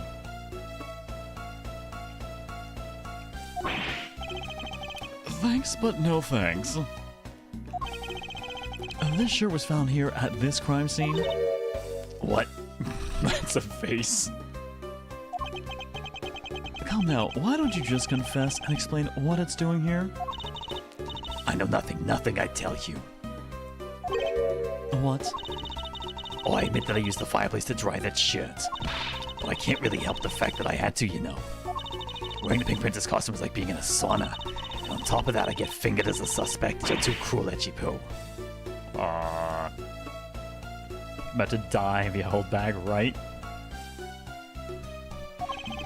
Are you claiming you never once set foot inside this room? Of course I am. If I'd been the one to find the body, do you think I'd be as calm and relaxed as I am? I tell you, it's always like this. Is always my fault for some reason. That time the tablet, I was missing the camera, I was missing the license. It's my fault. I'm missing speaking, missing this. The husband. Can you believe when we got married? He said, I guess I'm stuck marrying you. What kind of proposal is that? What he should have done was my, I don't deserve you, but I can't help will you marry me. Honestly, man, these days. Got you that time, bitch.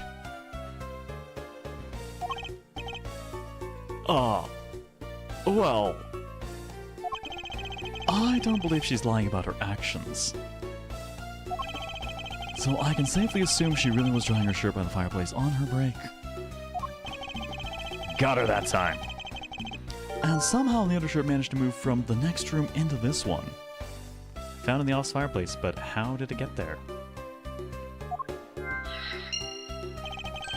I assume the samurai dog was also yours? Oh, that brilliant mind of yours. You really can see through everything about me. And so the feeling of dread continues. But I suppose I should ask for more details. Let's talk about samurai dogs. Yay, your meat substance snack. That samurai dog was yours, wasn't it? Oh, of course, I'm forever yours, my edgy poo. Hold it! If you could just stick to what I asked you. Edgy, are you and Miss Oldbag? No. You really don't change, do you? When will you learn how to take a joke? And anyway, the samurai dog wasn't mine. Those things are a present from the studio to the embassy. The present? The studio bigwigs basically told us to play delivery boys. We were supposed to hand the dogs off to the embassy people and tell them hi. I had to pile them all into the pushcart just to move them all. Ah, okay, the pushcart the baby would have been in. Those studio guys should have delivered those things by themselves. Right, Edgy?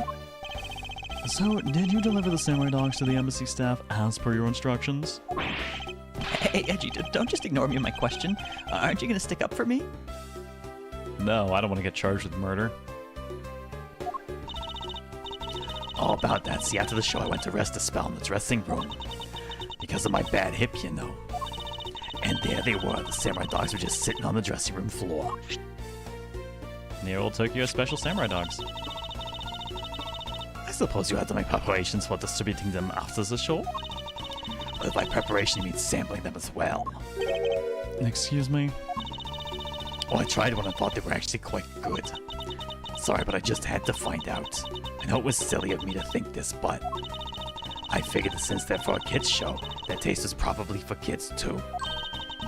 And they were so good that I couldn't stop.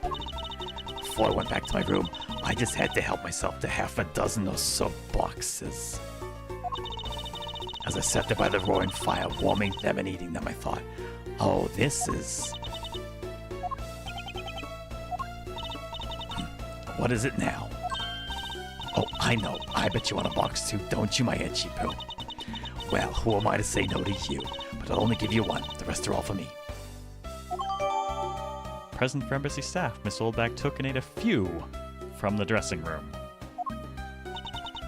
Looks like the lesson for today is that when the Steel Samurai and the Pink Princess take off their masks, they transform into a pair of annoying troublemakers. Yep.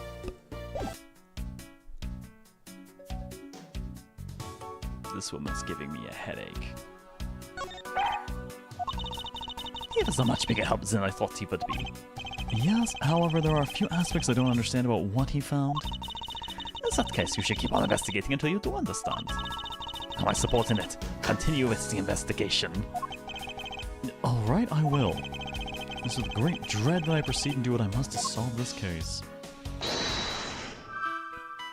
Let's see. Smoke pouring out of the cherry.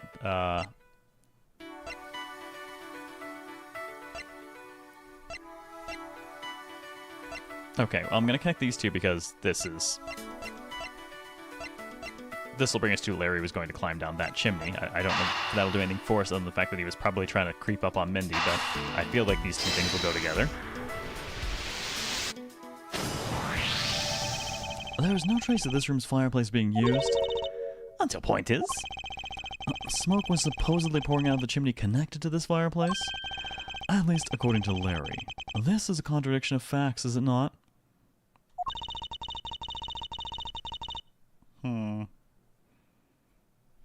Are you sure he wasn't just disoriented or something up on the roof? There is testimony from an investigator that puts Larry at this particular chimney, except clearly not. Unless both the fireplaces are connected to one chimney, I suppose. Is Larry smart enough to be disoriented? Huh, true, implying he was ever oriented in the first place. That seems unlikely. Oh, Lawyerbot, enjoy the random science bug and emotes. So, no, I don't think it was a mistaken impression on Larry's part. On the other hand, the fireplace in the next room was being used at the time. Where do you suppose the smoke from that fireplace went? Oh, I see. So what you're proposing is this. The smoke that came out of this chimney was actually from Miss Oldbag's fire. So basically, the fireplaces of neighboring rooms share one chimney. Is that what you're implying? Office fireplace and the one in Miss Oldbag's room share the same chimney. Precisely. Are we gonna go with it got caught in like the heat draft, went up and then came down on the other side? The connection, or the connecting chimney is how the undershirt got here? How is it not a little smoky if that's the case? The lady's undershirt that Missile found. What did I even do? Why are you getting all excited over holding onto a lady's undergarment? Miles Edgeworth, you uncouth sea slug. If you know the owner of said undershirt, then hurry up and return it to her already. You have it all wrong. This is evidence. And the owner of this piece of evidence was in the room next door. And yet, despite that, Missile found it in the fireplace of this room. This lady's undershirt. Are you seriously claiming it somehow passed through a solid brick wall? Not quite.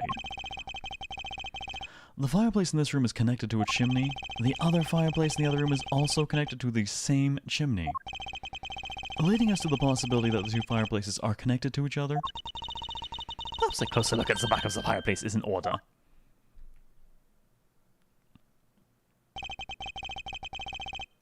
Maybe we can't smell the smoke for reasons I refuse to consider this mecha. I feel like this shirt was originally panties and they got heavily censored. Oh, I do not need... Oh, I did not need that. Why? Why have you done this to me? There's an X on the back wall of the fireplace. Let's see if I can get a better look at it. What? What is that? The wall separating this room's fireplace from the next room's fireplace apparently turns. As I suspected, the fireplace does indeed connect this room to the neighboring room, in more ways than one. Take a big... No! God. I need more coffee. Ah.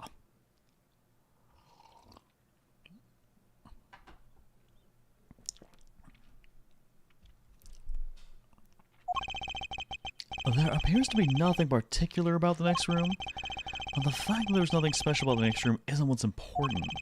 And it's the fact that there is a secret passageway through this room's fireplace. And Buster Elba's office fireplace is connected to the neighboring room's fireplace. I need a drink. I need a stiff drink after that. I now know that the fireplace connects the two rooms, but how exactly is that significant? You're not going to suddenly name the old lady as Damask 2 as the killer now, are you? Yes. Yes, I am. For the justice of my peace of mind. And never having to deal with her ever again. No, she couldn't move at all because of her stiff hip. So she could not have been the one. Unfortunately, I believe that this fireplace has nothing whatsoever to do with Damask II's murder. But if this is all, if this stuff is really as symmetrical as when we're talking about the clock, then that implies that there was probably a fireplace that functions the same way in the previous place.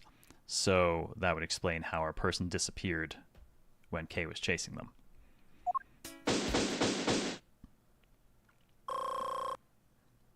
Think that's enough internet for the day? God, is it ever.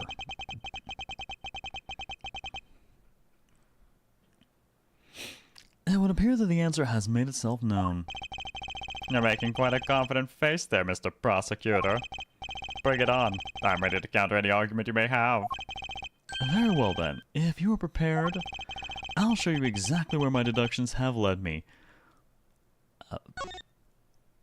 Well, I'm glad he's confident, because I forgot I was trying to clear Larry of the murder, and I'm not entirely certain that I have found a way to do that. I mean, my only reason for assuming he didn't do it is because it's Larry. I don't have any evidence to go with it. Oh, good. I'm counting on you, Edgy. Leave it to me, Larry. My first attack will be to expose your lie for what it really is. Oh, okay, good. Yeah, okay. No, we can go with that. No Santa Claus bullshit. My lie? I know that there is still something you're keeping from the rest of us. What's wrong with you? Why is it you won't believe me no matter what I say, Edgy? Larry the professional suspect. Yeah. That he be. Curse you. I should just hurry up and die already if that's how it's gonna be. I'll confess to every murder in the whole world and then kill myself. You know, that would close a lot of cases for us, Larry. Can I get that in writing? I have an amazing case close rate. And throw everything into mass confusion. You made some wonderful friends as a child, I see. Larry, I only have one thing to say to you. Even if you make that face, it's no use. A man who's ready to die is strong-willed, you know. Larry, it doesn't matter what sort of harebrained trouble you've caused. I only ask that you do not lie to me. If you cause an innocent person to be judged unfairly because of some insipid lie, I will never forgive you. Edgy. Although, allow me to say that I consider you to be among the innocent in this case, and that I will draw the real killer out. You can trust me on this. Alright, I this time This time I'll tell you the whole truth, okay? What happened, what didn't happen, the works. Just what happened will do. Now then, if you would please testify as to what you did up on the roof tonight. Oh god, that face. Up on the rooftop. After the show, I left the pushcart in the rose garden and came into the embassy. Then they took a picture of me shaking hands with the ambassador. After that, until my next appearance, I had some free time, so I wandered around. That's when I spotted the chimney. A chimney like this, that is a rare thing, you know? So then I wanted to play Santa and decided to give it a try. Uh-huh. Larry, I thought I just finished telling you not to lie to me. Oh my god, the plant in the background was just angrily peering over my shoulder. But it's kind of ultra embarrassing. And what exactly is so ultra embarrassing that you can't tell me? Edgy, man, I just said it was embarrassing, so of course I can't just blurt it out. So you're just gonna have to reason it out of me. As your superior, I command you to hurry up and expose this man's lie. I have every intention to, for I'm not about to let us waste time on such a trifling matter. Alright. So, I'm just going to press on the Santa bit. Because I'm pretty sure what we're going for is everything to do with the letter from the stalker.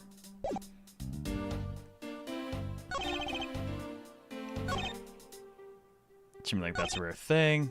Okay, I'm going to press on this first before I just throw the evidence, in case it leads to a change in how he's presenting his testimony. You suddenly wanted to play Santa? Oh, well, actually, I dressed up as Santa once before already. That was down at Gourd Lake. I'd appreciate it if you wouldn't dredge up such unnecessary memories for me. Sounds like you guys share a lot of history. A perk to being childhood friends, huh? Besides, it's not a felony to dress up and play Santa, you know. Santa doesn't go around killing people after he comes down a family's chimney, after all. Sir, I believe there are some variant Santa Clauses I might have to introduce you to in the future. Like Krampus. That we know of. Fair point. Actually, is it worth delving into whether or not playing Santa is a big deal? Yes, because him going down that chimney is like this whole thing. Actually, I believe in the case of this man playing Santa is actually quite a big deal. I was saying your body isn't exactly made of Santa quality stuff. Precisely. You hit the nail on the head, Agent Lang. Hey, Angie, that's so incredibly mean. Concerning quote, don't make me fucking kill you and wear you for a hat. And tell me something, Larry. Did you know that Santa's job is to deliver presents to people all over the world? Of course I know that. I did graduate from junior high, you know. In that case, it's your turn to tell me something. I want me to tell you to whom you were delivering a present to. To whom you were delivering a present would suffice, Edward. I was delivering a present to a child not basking in the warm glow of love. Objection! That must be the most elegant description of you I have ever heard, but a lie is still a lie. You sure know how to kick a guy when he's down, you know that? What if he's the kind of SCP that erases people from everyone's perception of reality that he murders? Oh, man. The person he wished to deliver a present unto. Or do we actually have... We don't... Well, okay. Technically, I mean, it's probably going to have to be that, but I don't believe we have the Mindy he supposedly has spoken of. Because that's who he was actually trying to deliver it to. But this is... Pink Princess. Take that! Interesting taste you have there, Mr. Suspect. Don't spread lies about me. I totally didn't want to see Miss Oldbag so much that I tried to go down a chimney. Now, I advise you to stop right there and your bashing of a lady. Yes, and allow the lady to bash you instead. Well, I must admit that I myself hardly ever have the want to run into that lady. However, what if I were misinformed and under the wrong impression? Then what? Define wrong impression. I simply mean that the man before you thought to enter the old lady's room. without knowing one very important fact. And that fact is best summed up with this. Oh god, is it now we're gonna use the stand-in request? Take that! This is something the old lady received from her employer for the night. The girl who normally plays the Pink Princess, Mindy, was it again? It seems that this man's quite taken with that actress. But that's not true, Edgy. She's the one with the hots for me. So... Larry, you're a very concerning individual, and we are really gonna have to have a talk at some point about stalking and what that means, and how to tell if you're doing it. I just know it. That's how you know you're doing it. I can feel her sexy beam piercing my heart when she's watching me. Sexy beam, I tell you. You filthy, despicable, inconsiderate, fickle, idiotic, cowardly aberration of a man. You have not matured at all since we last met. Hey, Mr. Prosecutor. Yes? This guy. He's got bigger problems than just getting involved in murders, I take it. I suppose you could put it that way. Hey, what the heck, man? I don't get you guys at all. Why do you all have to make me out to be some sort of bad guy? To return to the original topic, I propose that at least this much has been made clear. Without any knowledge that Miss Mindy had fallen ill, Larry tried to make his way into the Pink Princess's room. That much we know for sure. Yeah, I like that Lang's interjection there is just like, this guy's really fucked up, yo. Hey, Edgy, looks like I've got the hang of this court thing now. But we're not in court at the moment. Yes, Alba has a twin. It's a plant. He's growing a clone. Shut up. I see what's going on here. It looks just like what you do in court. I guess old boy here still has something he'd like to say. Lang Ji says, until the root of the tongue dries, one never knows the whole truth. You shouldn't form conclusions until everything's out in the open, which is why I listen. Alright, then get ready to listen to me defeat Edgy in a battle of wits. Dude, why do I feel like anything you do right now is just going to result in you incriminating yourself even worse? Larry, have you forgotten that should I lose, your victory prize will be your arrest? Larry's assertion. So you think that all I wanted to do was go visit Mindy? Well, I dressed up as Santa and climbed up to the chimney, but the smoke was really thick. Well, I don't think I have... Yeah, they said they saw him up there, but like we saw kind of the image of what they saw, but it wasn't anything provided as evidence, so I can't point out that he didn't have a Santa outfit or anything. It's a shame Larry seems unarmed in this battle of wits. Yes, he does. And unfortunately, this is not the valorous unarmed we were speaking of earlier. It was a case of mistaken identity, and that mistake made me late for the speech. Then to top it all off, I became a suspect in a murder. That's what you really meant. But why would I ever put myself through so much humiliation on purpose?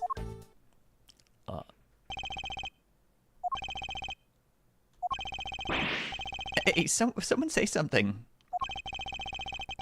Larry, are you seriously trying to submit this not as a confession, but as testimony? So what if I am? Is there something wrong with that? My claim is a claim claiming my claim. Do you have a problem with that? So it was you. You're my stalker. But I should warn you, it doesn't matter what kind of flattery you throw at me. I'm the devoted type of woman who's wholly focused on one man and one man only, and as long as Ejipu is alive, I can't just drop him and be unfaithful. No, I can't, although earlier I was tempted to just see you and both man. It's just touch my lovely dear Ejipu, which past flying caused by now. Oh god, I ran out of breath. Damn it! Oh god, I was not expecting just something to go off there. I did not have a deep enough breath for the last line. God damn it. I win, she wins. I win, she wins. Damn you, old back. I was not expecting another. Oh, I did not expect another one. She got me on that one. I literally had no breath left for the last line. Oh. Ohayou gozaimasu, Gosama-san. O genki desu ka?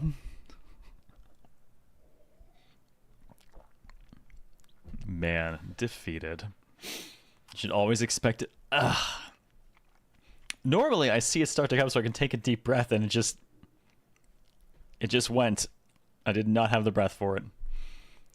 Oh, I'm so inspired. The true duel here, the duel of rants between her and I. Oh, man, we just keep alternating. She wins one, then I win one. You're such an inconsiderate, cowardly, idiotic, and all-around worthless, completely worthless man.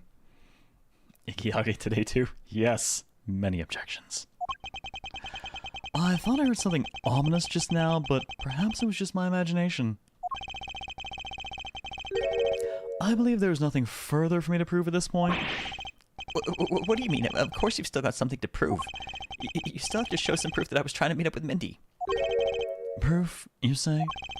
Remember, Edgy, everything is evidence in court, right? You mean evidence is everything in court, Larry. But I understand your point. Yeah, see, I'm totally a pro at this now. Very well. If you wish to see the evidence, then let me show you the last piece of evidence you'll ever wish to see. Okay, so let's figure out where we've got a good line, because this is obviously... It's probably actually the first line then. All I wanted to do was go visit Mindy. I mean, that will go along with the letter from the supposed stalker. Nice voice, you be a voice actor. Thank you. I cannot act, but I can do lots of mimicked voices. Well, I cannot act. I actually did take a voice acting workshop run by Crispin Freeman once, which was incredibly fascinating and very insightful, and taught me that I definitely will never be a voice actor. Not a chance. I do voices, cannot voice act. Also, Crispin Freeman, very cool dude. Really interesting workshop.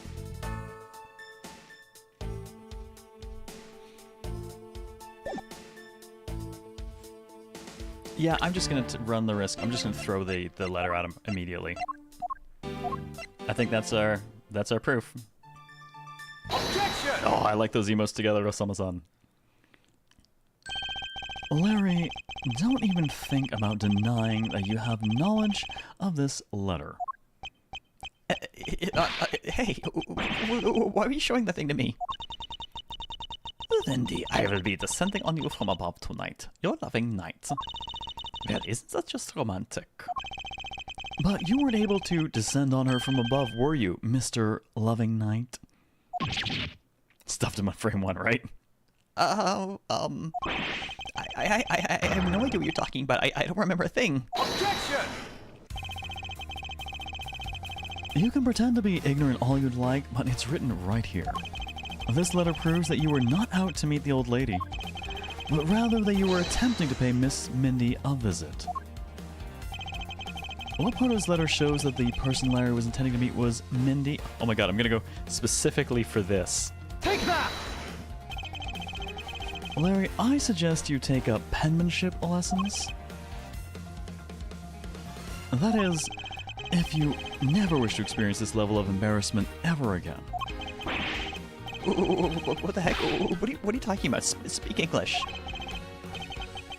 You wrote Mindy so sloppily that it became Wendy to the average eye. Hey, stop picking on me. It's so embarrassing.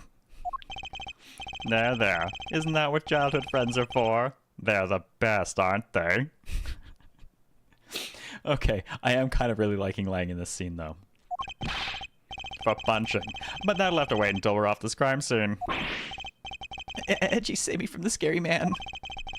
Sure, if you're willing to make amends, starting with your incredibly embarrassing mistake. That wasn't me. Come again? It's a fake. Someone's out to get me, so they made that fake letter. To set me up. accept your defeat graciously. But you guys are being so mean. Hold it! Penmanship analysis. What's that? No matter who, all people have certain unique features to their handwriting. Ergo, all we have to do is compare the handwriting in this letter to a sample of yours. Now we'll know soon enough who it was that sent this letter. I'll never write another thing in my life. Hold it! It's no use, Mr. Loving Knight. For you've already graciously provided me with a sample of your handwriting. Yes, yes he did. With the Mr. having a very sloppy M in it. Take that! Objection. Yigihari. This autograph in our mysterious letter. If we compare the handwriting, we'll know the answer to our questions soon enough. Confess now, Larry, to your miserable failure. I like how this has just turned into us going for his throat, straight for the jugular, taking him apart, and just like... all because we want to prove he's not a murderer, and he's just such a pain in the ass to deal with. Oh, well, I hope you get plenty of rest then, Eric. Feel better soon. And thank you. I saw you said over on the YouTube side. Thank you for hitting the like button over there. I appreciate it. By the way, Rasama-san is also a streamer. Why don't you tell people here what you do for streaming? I got to hear you sing last time, and you have a beautiful singing voice. I was totally not expecting that. I'm really glad I caught the show earlier.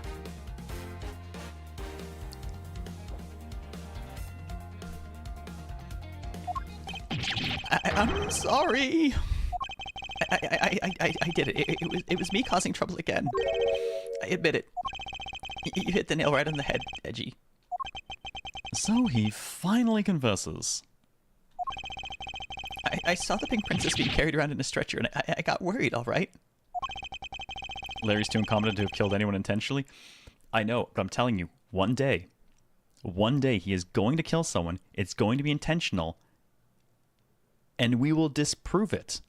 Because no one will ever believe that Larry was actually a murderer. He's been the accidental suspect so many times. He has created a pattern that makes it easy to believe. This man, this is a true long game mastermind. That's my story. Sticking to it. I wanted to go into Mindy's room, but the doctors wouldn't let me in. So what choice did I have? It was the chimney or bust, Edgy. You might jump from the door to the chimney? Or the criminally overactive imagination? Well, at least I was honest and wrote Mindy a letter and stuck it under the door. That way she wouldn't be so shocked when I came down through the chimney. And except for the fact the letter was an utter failure at conveying said sentiment. Sing Persona 3 song for you. Ooh. Ooh. Ooh, which one? There's so many good ones. Do you know the end credits from the original end credits from P3? Because that has actually been my phone alarm and my alarm clock for, man, the better part of like 14 years. I love that song. I'm really, really sorry. Larry, you may be a shameful, good-for-nothing blight on the face of humanity. Loving to sing something. Oh, God, yes. No, I definitely need to hear this. Oops. Click that. However, I always knew you weren't the killer. I told you to trust me. Because at the very least, I can attest to that about you. Edgy, you're... No! We have lost a lot of valuable time because of you. No wonder this case is so long. I'm spending all of my time proving people are not murderers. Yeah. In any case, I believe we can say that we now know exactly what happened. Mr. Larrybots sought to climb down the chimney, not for access to the crime scene, but to enter the room of the elderly lady next door. Great job, Mr. Prosecutor. Although I still find it a bit unbelievable that the two of you are friends. Yeah, it's a stretch. But the suspicion on that guy over there isn't completely resolved yet, so don't get any funny ideas about running off, okay? Oh, hey, what? Edgy? What does the wolf man mean when he says I'm not off the hook yet? He means the murder weapon. Larry, did you forget? There are 2 layers of suspicion hanging over your head. And that's exactly what I mean. We can't only rely on the words of the suspect after all. We may have figured out where he was and what he was doing all night. But the bloodstained samurai sword that was left at the crime scene, as long as there's no satisfactory explanation for that, this wolf will refuse to ease up on his bite. Oh! I was away from the keyboard when you were talking about this, but I wanted to say, in order to save Larry from being accused of murder, you did the verbal equivalent of a Night Lord special. You flayed the poor bastard alive. Oh. Larry makes it so hard to help him. God damn Larry. I do love that we're getting the kinds of people showing up in this that we are, though, from the main series. That has actually been really fun to see.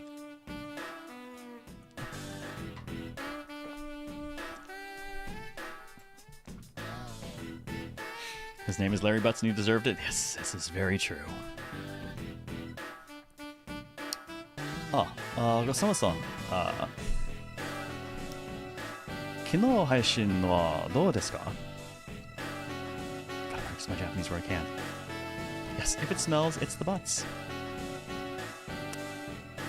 Righto. I must read.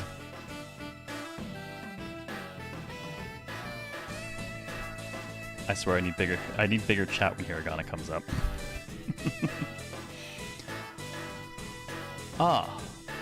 Ogenki desu ka?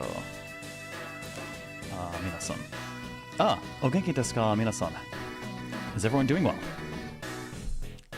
Hai, genki desu.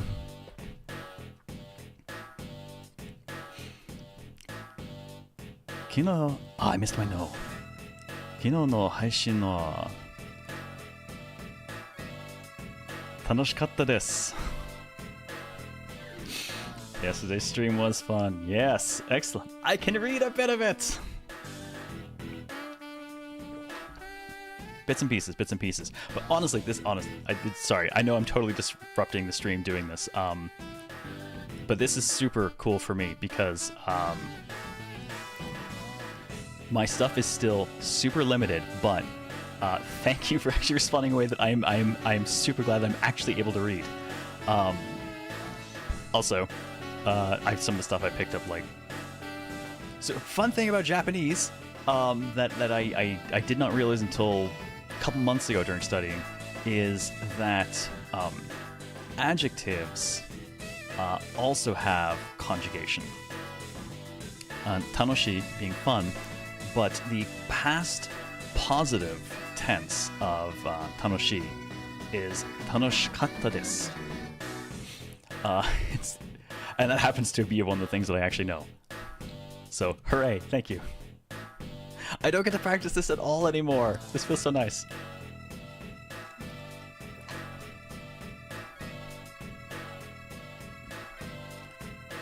Watashi mo genki desu. And you were also doing well. Excellent. Arigatou gozaimasu, Sama-san.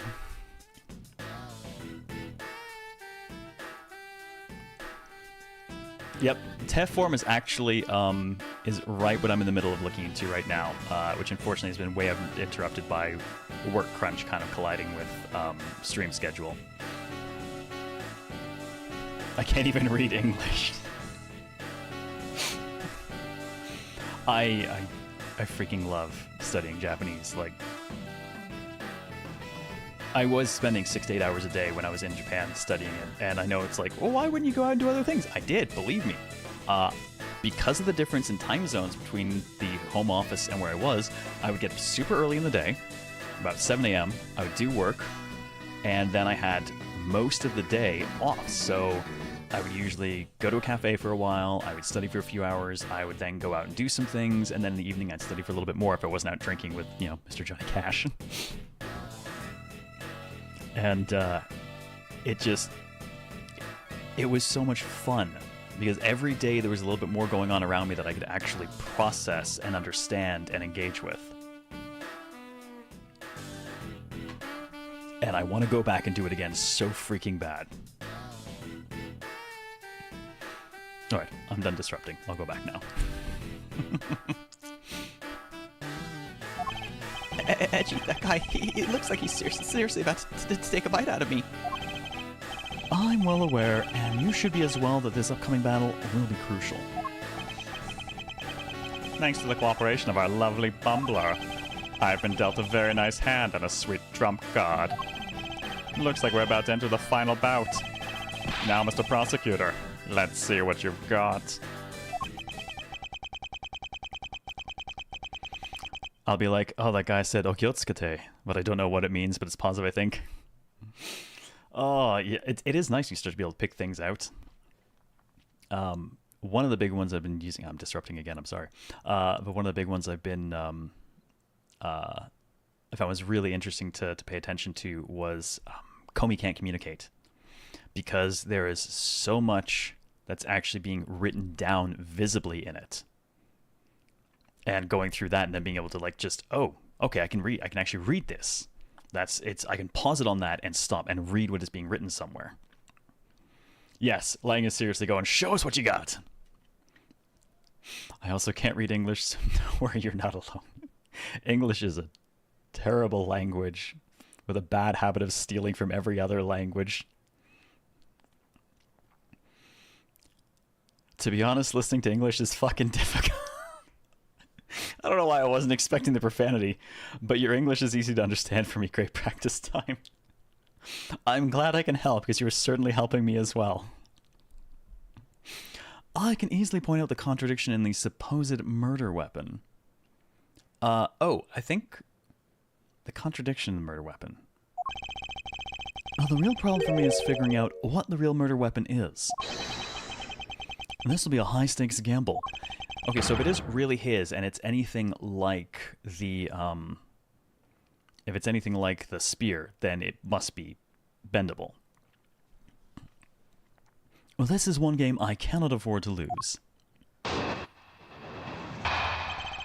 I confess, the interruptions and stuff I know are terrible for VODs and whatnot, but they're also a big part of what I enjoy about streaming. Oh, 1 second. What's up? Ah. Oh. I found a 10-minute low-impact cardio workout. This is how out of shape I am. 10 minutes of basically doing like this for like... Let's start. You can see how much I'm sweating already. Mm-hmm. Everybody getting practice in. Interruptions are what make lives... Yes, I know. It's part of the fun part. I need to figure out how to breathe. Lifetime. She's a little bit out of breath. Getting my fat ass to exercising. English pronunciation is usually the biggest obstacle. Thank God listening to CLC helps a lot for me that English is not one thing. Oh, wow. I'm really thankful because honestly, when I listen to my own VODs for editing, half the time I listen to myself, I'm like, what did I just say?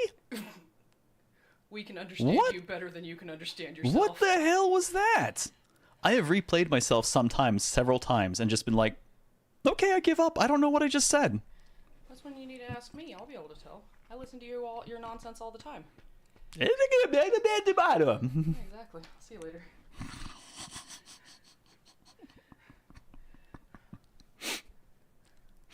Why, Larry? I was the one who found the body of the victim to mask the second. Beside him was the samurai sword, glittering red and offering up the scent of blood. Allura speaks Zero knees. Mm-hmm. And to be fair, I do speak in random voices too. Practice. Allura is her screen name. Though I believe she's looking at changing her name legally to it as well because she just likes it a lot more than her actual name. It's pretty much what she goes by everywhere. I literally speak in tongues. Honestly, I'm not even joking. Like, if I am by myself, I practice voices by just narrating stuff at random. Or looking for new voices. It was supposed to be in the Steel Samurai's dressing room, but I found it here instead. Plus, I found the murder weapon's owner, the suspect, Larry Butts, in here too. Wait, Larry, why were you in here? Isn't it a bit far-fetched to accuse someone simply on the basis of ownership? Ownership is 9/10 of the law? But this owner wanted to sneak onto the crime scene. I think that's plenty to go on, don't you? Was he trying to retrieve his weapon? If you're alluding to his reason for being by the chimney, we have already established that. Hold on there, Mr. Prosecutor. You two are longtime friends, right? Who's to say you didn't fabricate the evidence to give him an alibi? Yes. The not the cravat moment the other day got your voice to funny places. Are you trying to do the VIP while also screaming not the cravat? You're accusing me of fabricating evidence? You think I believe anything you produce? Forging evidence is all you prosecutors do. This man has some serious issues with prosecutors. But come on, I can't think up something as complicated as that, right, Edgy? Yeah, he is pretty much too dumb for any of this. Larry, I can agree because I know you and your personality well. Does he think we're Von Karma? We are Von Karma's disciple? But even beyond that, Lang's family's reputation was basically destroyed with forged evidence. However, Agent Lang knows nothing about you, or me for that matter. I sense his hatred for my entire profession emanating from his entire being. Meaning that the only way I can prove Larry's innocence is to present irrefutable evidence. Why Larry? Alright, I'm gonna have to do a bunch of pressing on this one to figure out where we're going for. The one who found the body of the victim, Damask II. We press. Hold it! And so you were the first to discover the body this time? This time? What's that supposed to mean? You better watch what you say. I only said this time because earlier, Kay was the first to discover the body in Babel. And your secretary, Agent Sheena, was ready to accuse her of murder for that. So are you going to use that excuse to call me suspicious now? Of course not. I was simply pointing out the usual pattern with discoverers of bodies. But in the Babelese case, there was proof that she was holding the weapon, right? That still bothers me a little bit because nowhere in anyone's testimony did she actually say she picked the weapon up. They kept saying she felt it by her feet, so she turned on the lights. There's never any mention of her actually picking it up. Well, in this one, it's a bit different since we know exactly where the weapon is. Whereas Kay was not allowed into Alabast because she's currently technically still a suspect in the other murder. So she is still on the Babelese side of the embassy, and we are now on the Alabastian side. Similarly, Gumshoe's left there with her to keep an eye on her. Alright, beside him is the samurai sword. Hold it! Excuse me, but glittering red and offering up the scent of blood?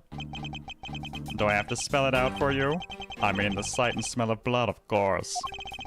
And according to the test, the blood on the sword belongs to the victim. The sword was made to only be used on stage, so it's not sharp. But it is pretty weighty. It's certainly heavy enough to beat someone to death with. Which leads me to suspect that the victim was beaten to death with the sword. Oh, thank you so much, Osama-san. Have yourself a great day as well. Gambatte.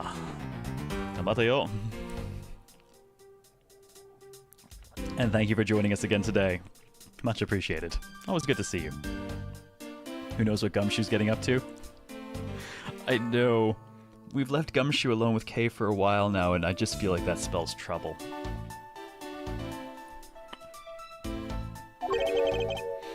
Beaten to death, huh? This last statement is too important to just let it slip by. Okay, so...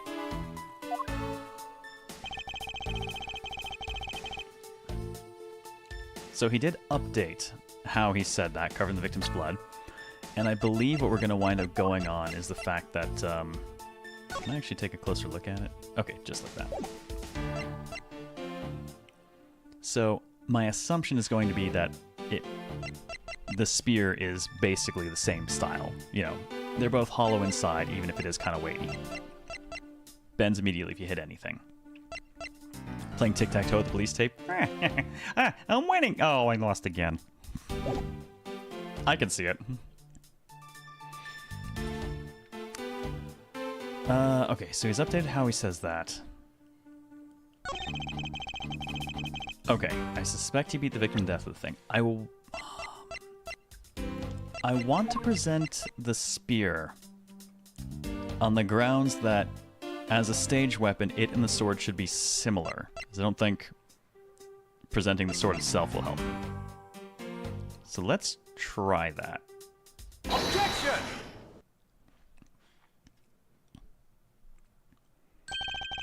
Do you know what this is, Agent Lang? It's a long spear, right? We used to use those a lot in my country a long time ago. Piercing, mowing people down. Spears are the weapon of heroes throughout history. It is the next most effective weapon after the whip. I think the whip is in a slightly different category. So what's your point? Are you going to tell me that the spear is the real weapon? No, I simply want you to take a look at this section here. And the way it's bent. He's probably losing more of his salary, no kidding. Precisely. Apparently, a certain troublemaker hit it against a wall in this embassy earlier, and as you can clearly see, the insides of the Steel Samurai's weapons are hollow.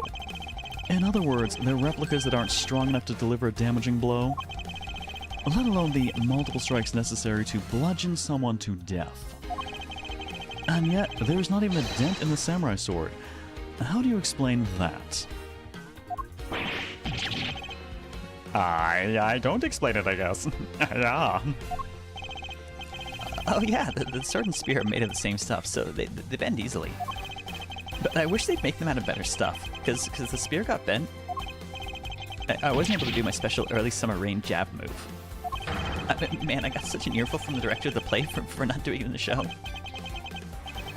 The Steel Samurai's special move was changed tonight because of him? Because he bent it, Larry couldn't do the early summer rain jab special attack. I'm curious how that's going to become evidence. No. That is more than enough of your whiny whimpering. Now, back on the topic of the spear. Yes, let's return to the real topic of discussion. Shut up, Larry. This is where the real gamble begins. Yeah, suddenly Edgeworth really mad at Larry. You ruined my stage show. In so many ways. And the autograph. Well, this is where the real gamble begins. I don't have a real strategy, per se. So all I can do for now is let the chips fall where they may. Using guesswork and taking risks in place of real logic is hardly the one Karma way. It is neither smart nor very clever. Miss Von Karma, as you know, unlike your father, I am not a genius prosecutor. Plus, I doubt his record of a 40-year win streak will ever be broken. So, does that mean this has to take place before the first Phoenix Wright game, then?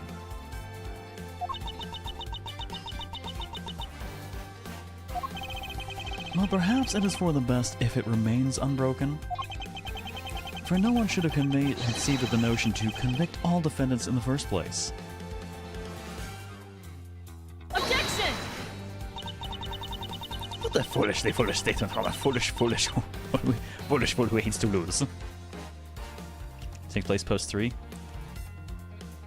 Then his... Isn't his streak broken then? Because didn't we break it? In the first game?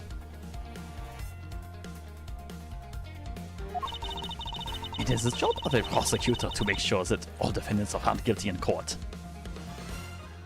I think he's making a dig? True. No, you're right. Record of. Okay, no, you're right. The record still stands, 40 years until it was broken. But now it is only ever going to be the streak of 40 years. Gotcha. Broken, not beating. Good God, yeah, no. Okay, keeping a 40-year streak now is, well, the man's in Guinness. Let's put it that way. There's nothing more important in this world than a perfect victory. I'm half inclined to agree. I like a perfect victory when there's like effort involved.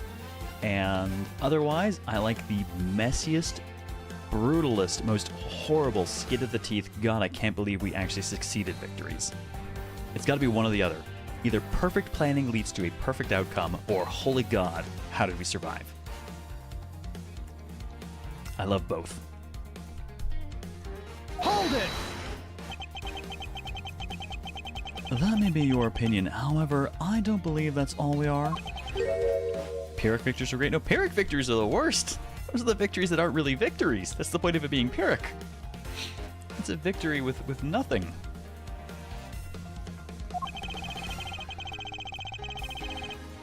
Especially when you're on the losing side. Fair. Congrats, you won, but did you really? As a prosecutor, what I pursue is not the perfect victory, but the perfect truth. And if that means that the bridge I must cross will crumble beneath my feet, then let it crumble as I walk on towards the truth. Knuckle back! You're good at keeping me entertained, Mr. Prosecutor. But you know, humans are delicate creatures. The slightest bump and we expire. I'd like you to consider, if you will, the possibility that the sword was used in such a way that the attack killed Damask II, without bending it. So what do you think of my hypothetical scenario? I think you know what to do here, right? And what you need. Of course. What I need is evidence even he can't refute. This is it. It's time to bring this to a close. Is it though? Murders 70% of an army with a single commander in Total War once. Oh, I'm going down, but I'm taking all of you with me. Why Larry Part 2? It's possible to use the samurai sword to kill someone. And under these circumstances, it's the only logical conclusion. That would have to mean he hit it with the... If he's not going to bend it, you'd have to, what, hit it with the actual, like, blade correctly, but we do know that it's bludgeoning damage. Take a...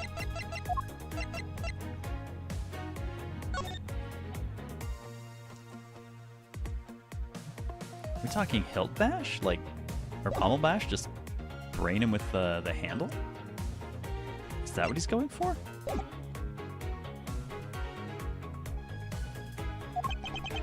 So they're inflicting a case of Dynasty Warriors on an army. Oh my god.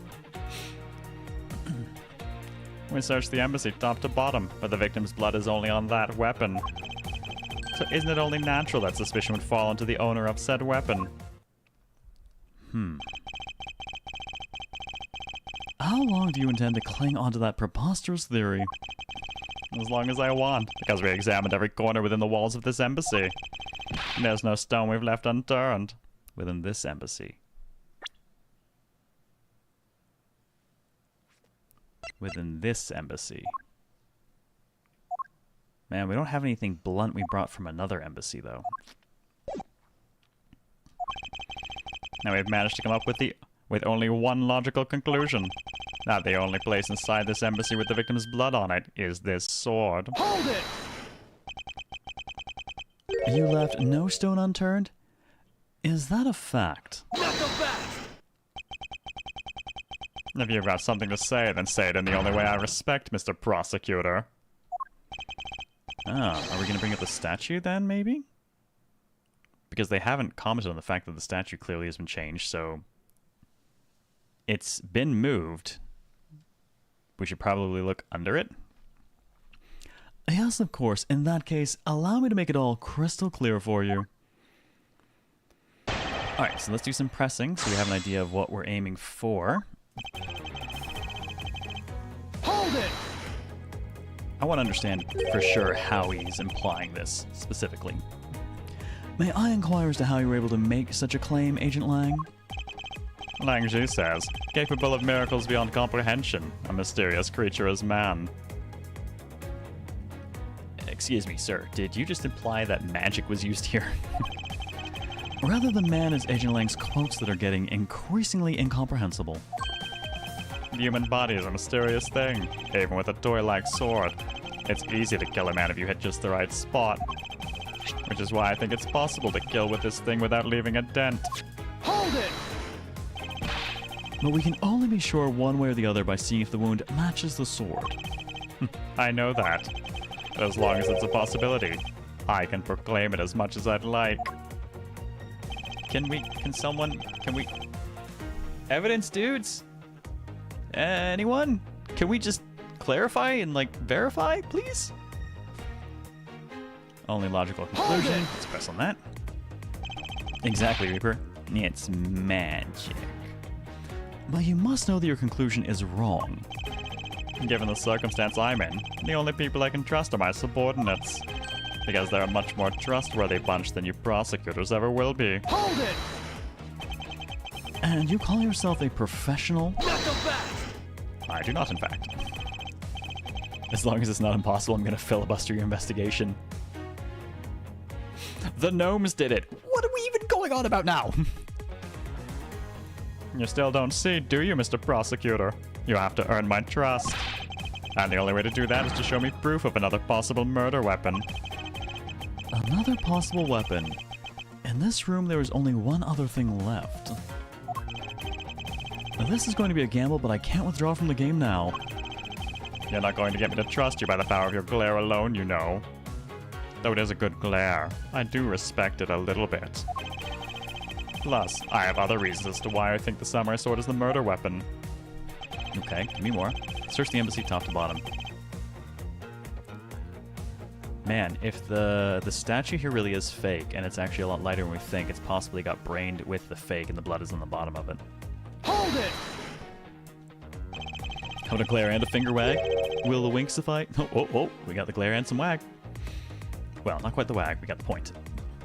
The only place you could find blood was on the samurai sword? That's right, even with luminol. Which means that there are no other possibilities outside of what I've already outlined. Do I have a problem with Agent Lang's assertion that the samurai sword is the weapon? Yes. I don't believe... Yeah. Well, technically, we did verify those weapons fit with this, but that's unrelated, because it was supposedly blunt force, though I actually don't think we even have anything in here about the cause of death. But I definitely want to raise the statue. If you believe that there is no other door of possibility left to open, then allow me to force one open for you. Knuckle back! And how do you plan to do that? By showing you what may possibly be the real murder weapon. Knuckle back! Okay then. The real murder weapon. I hate to repeat myself, but my men have already searched every last inch of this embassy, except the part they're not allowed to touch. And they've concluded that nothing else could have been used as the weapon. Knowing these facts, do you still want to press forward with your little hypothesis? Of course. Because it's not possible that your men inspected everything in the investigation. Knuckle back!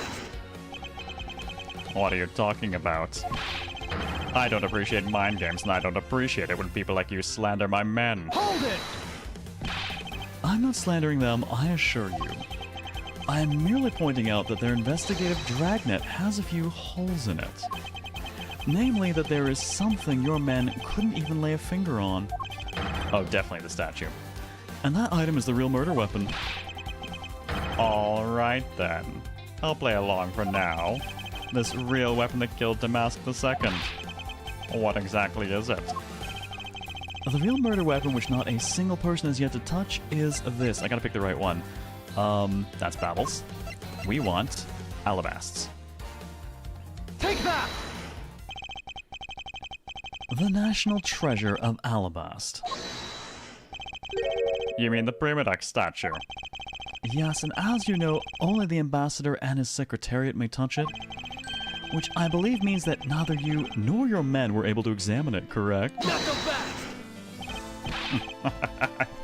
He's gonna say it's solid gold and can't be lifted? You know very well that if we did that, there'd be an international incident between the Kingdom of Alabast and the Republic of Babel. The two countries' precarious relationship teeters in the balance over a stupid fight related to a sovereignty statue. But I'll be damned if I let something go unexamined. He did say statue. I thought for a moment I misread statute. Hold it! Agent Lang, if you could take a look at this. The direction the statue is facing just before and after the crime are different. And there is only one conclusion I can draw from that. Let it sink in. Go look for Ambassador Alba and get him to give us the okay to examine the statue. Shifu, you can't listen to this infidel's words. He's most definitely trying to trick you. Shifu, please, let's be rational about this. Yeah, bitch. Backing order. Get moving. Long as she says. Just go already. Yes, sir. Long as he says, shut the fuck up and move it. Shifu, Yeah. I'm really sorry, sir, but I was unable to convince the ambassador. I was unable to obtain permission for us to examine the Primodoc statue. I see. Wait, but then the investigation is at a standstill. Agent Lang, I will go and speak with the ambassador personally. Save your breath. He may act all weak and frail, but that old man's one tough cookie. But I guess you've got to be tough when you're representing a whole country, you know. Agent Lang, What do you want? Let's just hurry up and examine the statue already. but Shifu, what about causing an international incident? Well, look, if no one says anything outside of this room, there won't be a problem now, will there? Quiet. I'll take the fall if I have to later. Hold it! Agent Lang, the hypothesis is mine, so if someone's to take the responsibility, let it be me. Responsibility? If we're gonna talk in such heavy terms, maybe I should let you. It'd be a real problem for my men if something were to happen to me. Alright, then. Less talk and more investigating. Okay, old bag, pick it up. Wait, Larry, pick it up. No, God, Larry would drop it. Old bag, pick it up. Missile? Pick it up?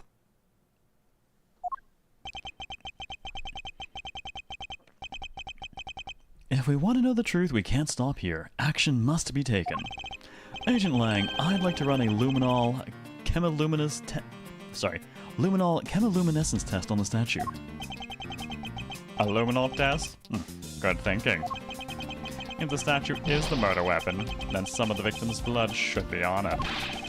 Okay, let's get the forensics team in here. Let's just bar the door so no one comes in and causes problems. Looks like you hit the jackpot, Mr. Prosecutor. I guess this means this is the real weapon that killed Damask II. Indeed. But I wouldn't celebrate yet if I were you. This doesn't let your friend off the hook. It doesn't prove that he didn't kill Damask II, so the charge remains. Is Ace Attorney's missile the same dog as Ghost Tricks? No, they're different breeds. The Ace Attorney missile is a Shiba Inu, and Ghost Tricks was the Pomeranian. I'm not misremembering that, am I? It wasn't Pomeranian. Yeah, no, it was also Pomeranian. However, the person responsible for naming both of them was the same person. From what I gathered, I actually read about it just recently. He named the one in Ace Attorney, and then he had his own dog, and he later named it after the dog in Ace Attorney, and then when Ghost Trick was a thing, he named that dog after his dog that was named after the dog from Ace Attorney.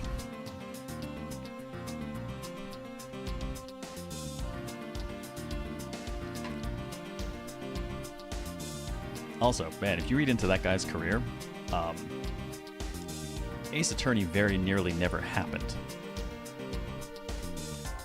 Surprisingly, you actually kind of owe it to Shinji Mikami.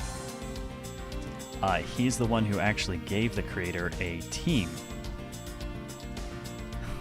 Basically, the guy was... Oh, I don't remember what game he was working... Oh, no, it was Resident Evil 2.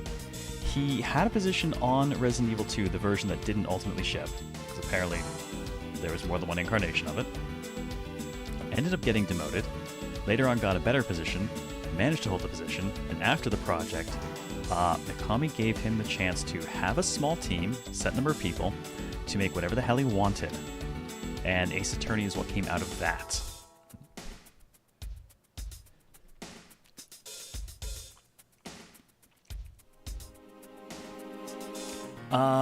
Von Karma wasn't in prison at the time because that was 7 years ago.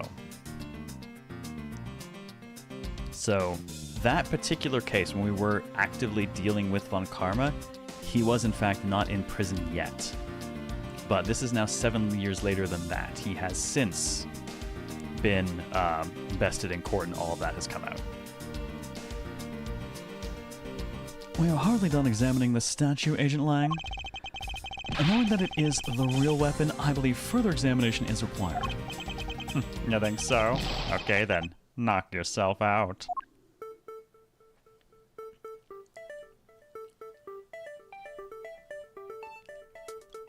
That statue's smaller than it looks in the room if there's a handprint that big. Either that or Gumshoe is wielding it. And what do we have here? This dirty smudge. It looks like a handprint. What's a definitive bit of evidence like you doing under here? Looks like we've got some fingerprints to analyze. Possibly bad? Worst case scenario, these prints belong to Larry, and we're screwed. Certified Yaoi handprint. No, the fingers are not long enough for that. But it looks like it's too late for me to do anything about that now. I mean, we want the truth, and if those are Larry's, then yeah, he did do it. Hey, forensics guy, I want results on these fingerprints ASAP, you hear me?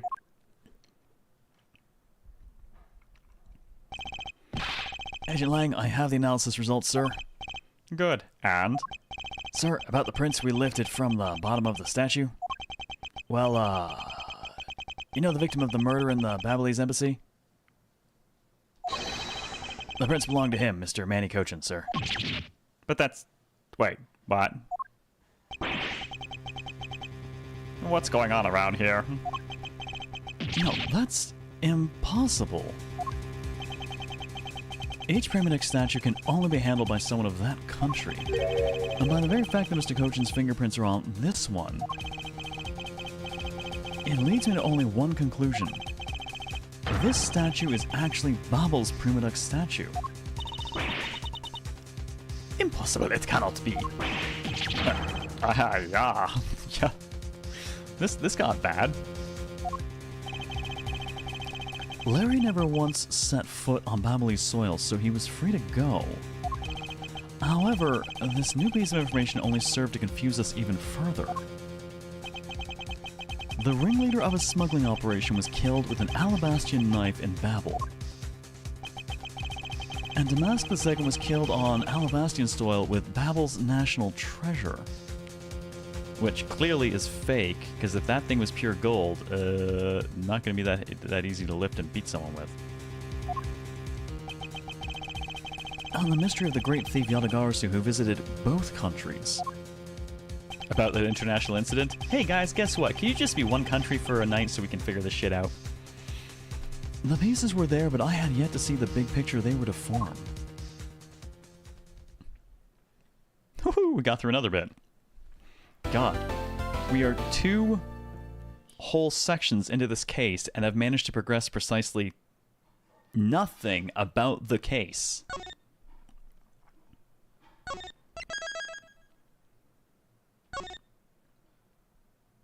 It's still the... Oh my god, it's still labeled as the middle.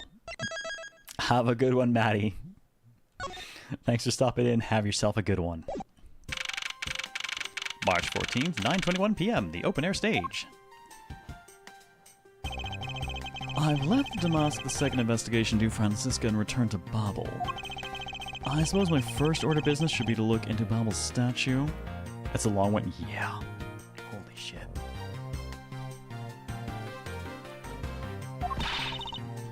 Mr. Edgeworth.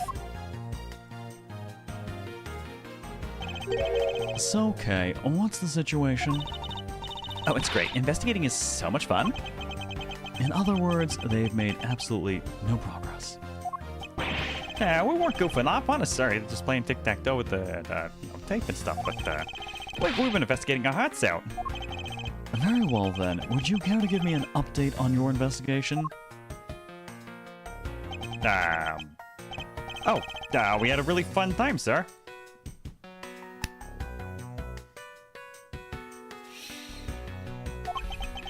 I knew it. Zero progress. In any case, Detective Gumshoe, Yes, sir? you have permission to enter the Alabastian Embassy, is that correct? Yep. Yeah, as a local detective, I'm helping out with investigations on both sides, sir. Good. In that case, I can leave these pieces of evidence with you. Okay, so we're disposing of some stuff that no longer has relevance to the bigger case to kind of free up our stuff. They belong to the lady under the pink princess's mask. Oh, the Pink Princess? Yeah, what kind of lady was playing it, sir? The kind that was also playing the role of the pink badger yesterday.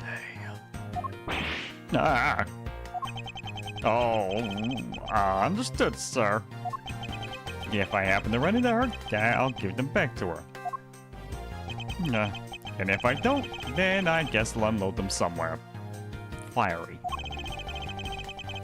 He doesn't seem all that enthused to go find her, but I can't blame him. Evidence that has lost their value, given to Detective Gumshoe. Now then, I don't believe I'll be needing this anymore either. What? Are you really gonna throw that autograph away? Yes, because that Steel Samurai was a fake. Steel Samurai's autograph. Scrunched up into a ball and disposed of. Oh. It's kind of sad. Wait, what? What do you mean by fake? Now then, I believe it's time for a little housekeeping. Unnecessary evidence has been removed, remaining evidence has been rearranged. Okay, so embassy guide, notes on the body, the key, the knife, the Babel Primoduc statue, which is not really the Babel Primoduc statue, the paper document, the Babelese knife handle, the ink, counterfeit bills, the bent spear is still relevant because of this early summer rain jab thing.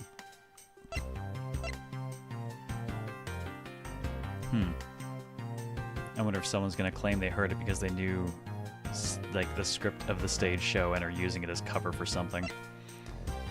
Alright, and we do have the bloodstained statue, Damascus II's note, the passion flowers, interestingly,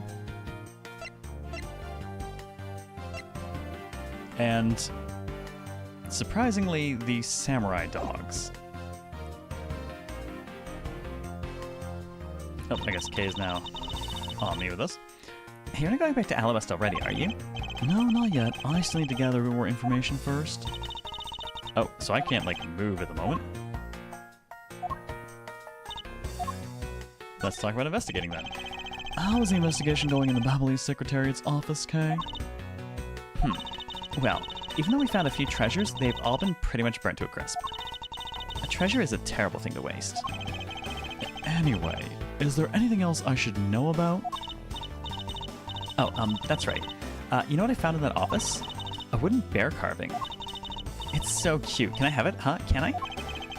No, of course you can't.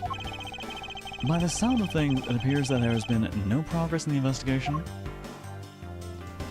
Alright, anything I can present to her of relevance? Don't know offhand.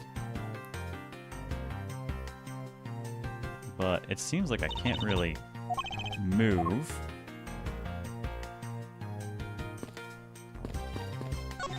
Okay, so I can put right here. A ladder.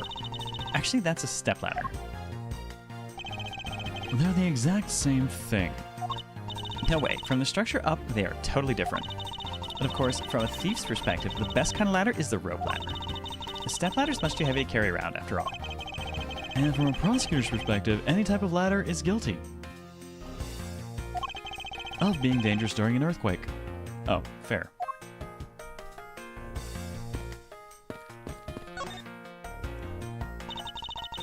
Hey, do you detect the scent of treasure coming from this bush? The scent of treasure? Not at all. Ugh, Mr. Edgeworth, you're totally not with it. I'm not with it? No, and it's important for both thieves and prosecutors to be energetic. Perhaps we're a thief like you, but that level of energy is unbecoming of a prosecutor. We're not supposed to move like that with a stick up our ass. You really think so? That prosecutor who met at Gatewater Land seemed to be pretty active. Well, he's not a prosecutor anymore. See how everything just naturally balances out? Oh my god, that's right. Like, the same night we dealt with him.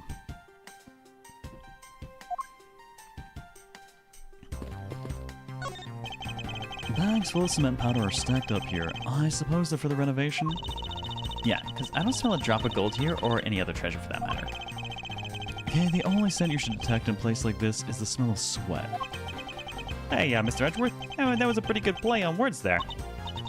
Gummy, don't randomly jump into one of our dialogues like that. Were you eavesdropping on us, Detective Gumshoe? Oh, no, it's not like that, sir. I'm just bored and alone.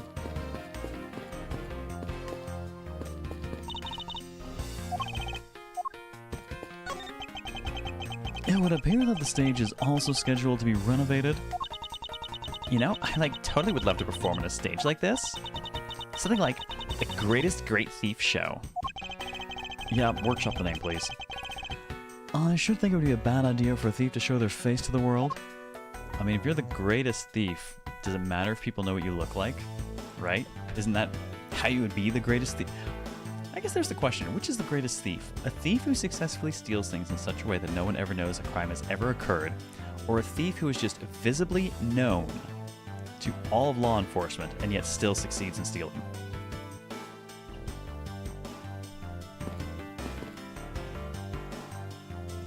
Oh, nope. You. Thought I had a different interact for a moment. So how come so many traffic cones are red and white? That's because they're highly visible from a great distance. Oh, is that why? So then, the reason you wear that wine red suit is for visibility's sake? Please don't compare me to a ragged plastic traffic cone.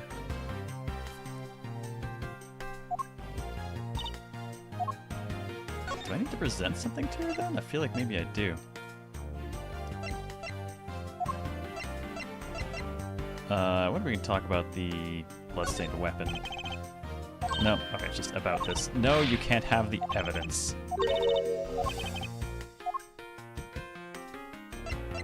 Want some samurai dogs, though?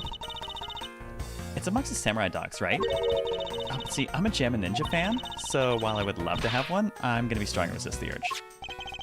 Well then, how about we slowly enjoy them after we crack this case? Okay, fine, you twisted my arm. Let's indulge. It was not what I expected.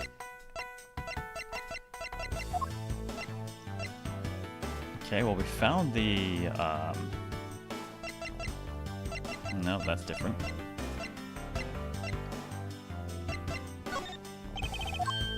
Okay, I don't know. They won't let me walk anywhere, and I've run out of things to interact with. Okay, I managed to get to talk to Gumshoe, okay. She kept blocking me when I got anywhere near him before. Yeah, Mr. Edgeworth. You look like you're enjoying yourself, Detective. Yeah, well, I thought much else that I enjoy as much as a good investigation, sir. So, what did you find out? Yeah, well,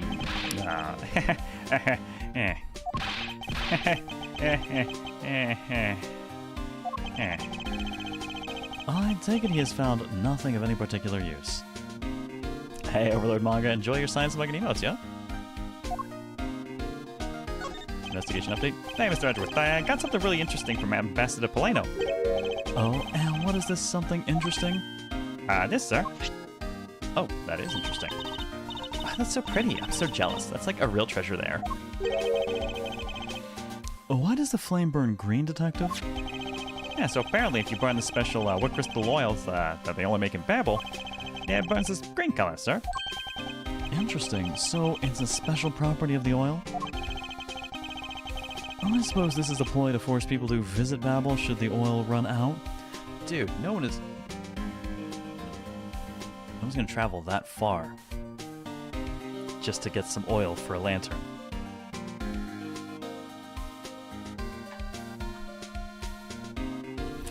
Well, I appreciate it, manga. Good morning. Rich people. I hate that you're right. Hey, Gummy, what about these silhouettes? Although you... Me? Good God, I wouldn't. I'm a proponent of, not having to worry about crap like that. Yeah, they stuck some cutouts on the outside of the lantern so it would project images. Really? Huh. Like, maybe a big-ass shadow of the Yatagarasu, perhaps? Oh, silhouettes, huh? They are rather pretty, aren't they? Wait, what am I doing? I was supposed to be asking for an update on the investigation. Hey, what's wrong, sir? There's something I want you to investigate for me. Do you think you could do that much? You got it, sir. Hey, that's not fair. Why is Gummy getting to do all the fun stuff? Yeah, well, that's because I'm Mr. Edgeworth's partner. I can't believe you took advantage of the confusion and stole my role as assistant. I expect the two of you to get along and work together like professionals on this. There we go. Runs on with crystal oil, which burns green. It's Babali's souvenir. I'm positive that's where our souvenir of the Yatagarasu comes from. That way it was technically in two places at the same time. Isn't green flame from burning copper? I believe so, yeah.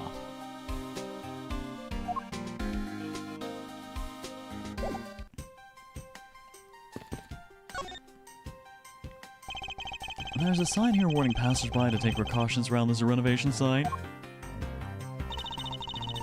They're really going all out, huh? There's construction going on everywhere. I believe Ambassador Polano said it was to attract more tourism and visitors. But what can they do with the new stuff they're building? Hey, what do you think they should do, Mr. Edgeworth? How about transforming it into a courthouse? Hey, be serious. But I was being serious.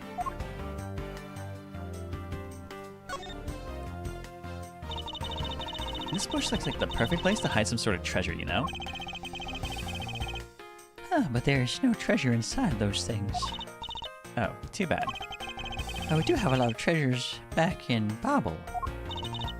That sounds great. I'll be sure to pay you guys a visit sometime for a 5-finger discount. Sure. We welcome you anytime. Are you sure you really want to invite a thief into your country with open arms? I mean, as long as she gets a hotel room and pays for some food, I mean, I'm sure it'll all even out. Oh, so you're back now, are you, Mr. Edgeworth? You must be tired. Here, with these, you can eat whatever you'd like. In Babel. And these are... Our discount tickets for our cafeteria. They open tomorrow at 10 a.m. in the morning. I appreciate the concern. However, these coupons do nothing for me right now. Alright, let's talk about the... Oh, good, the statue's on there. Let's talk about the open-air stage first. And then we might have to present the murder weapon.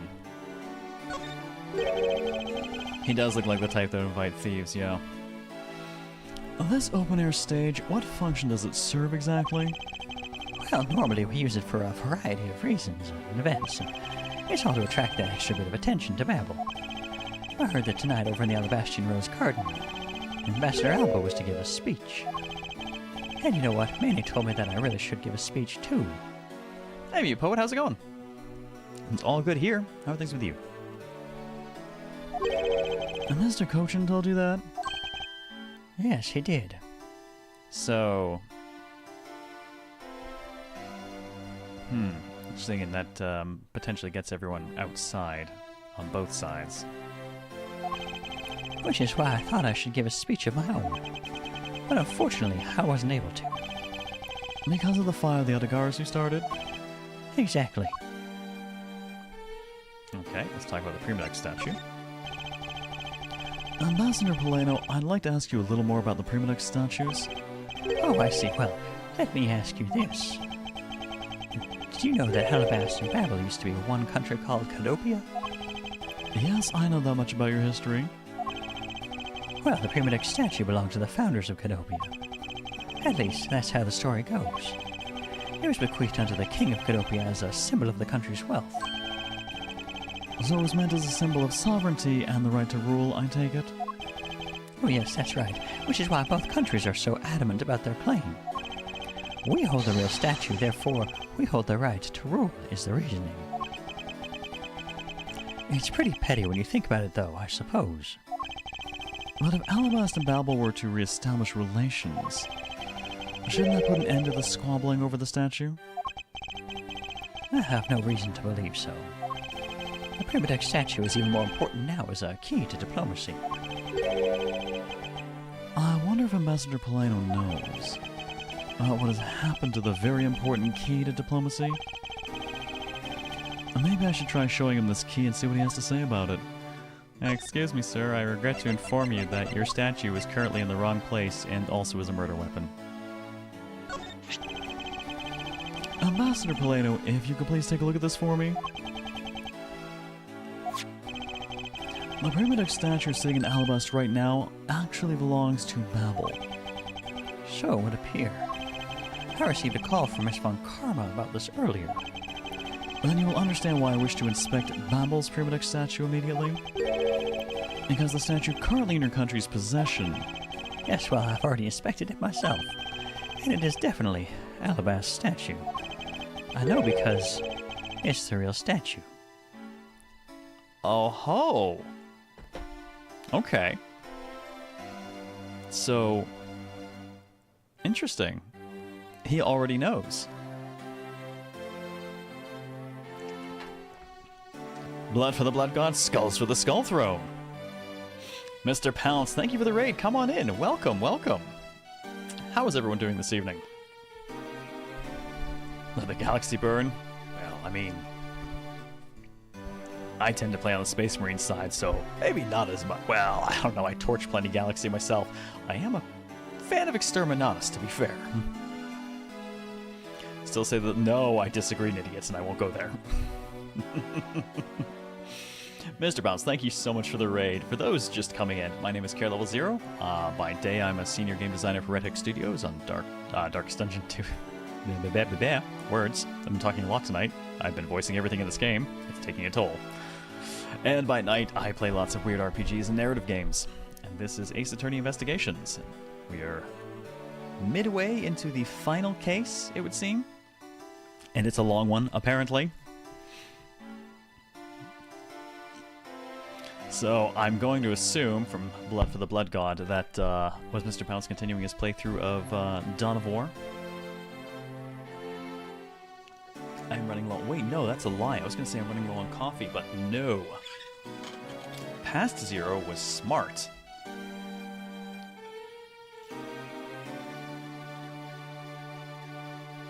I completely forgot I had more coffee here.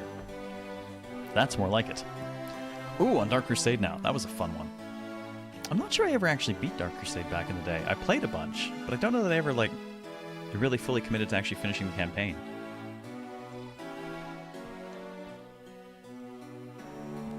Dawn of War 2, though. My god, I went wild on that. I love that. The online services are still up? Wow. Be a bit of a grind, so get that. Yeah, I definitely have a history of getting distracted sometimes from things, and RTS is a rough one for me, because I loved it as a genre, but I played so much StarCraft back in the day that I kind of burnt myself out on the genre almost entirely. So even if I find one I enjoy, I'll play it for a while and then I just kind of have to stop. There's this weighty fatigue the moment I start to play when I'm just like, I've done this. I've done this before so many times. Going through the motions, and it eventually just drives me out. Dawn of War 2 is a fun exception for that, because despite the fact that it was functionally an RTS in appearance and control, it was very much an RPG at its core instead. And so for that reason, I had no issues playing through all of Dawn of War 2. That was great. Did that, fully played the expansion as well, and then I think I actually dropped out during Retribution because, again, it was a little more RTS than previous, so I think I had a bunch of fun, but then I kind of had to stop. Does Plano look like a line? He kind of does. He does have a bit of a glorious mane going on. Feel that. Played Warcraft 3 so much that anything that doesn't feel like it feels wrong. I tried the Age of Sigmar RTS and it feels gross to you. How was I gonna hear Dragon Quest music? Oh good, it's not just me, right? That really has some classic Dragon Quest vibes to it, doesn't it? I feel like I'm just hanging out in a castle town right now.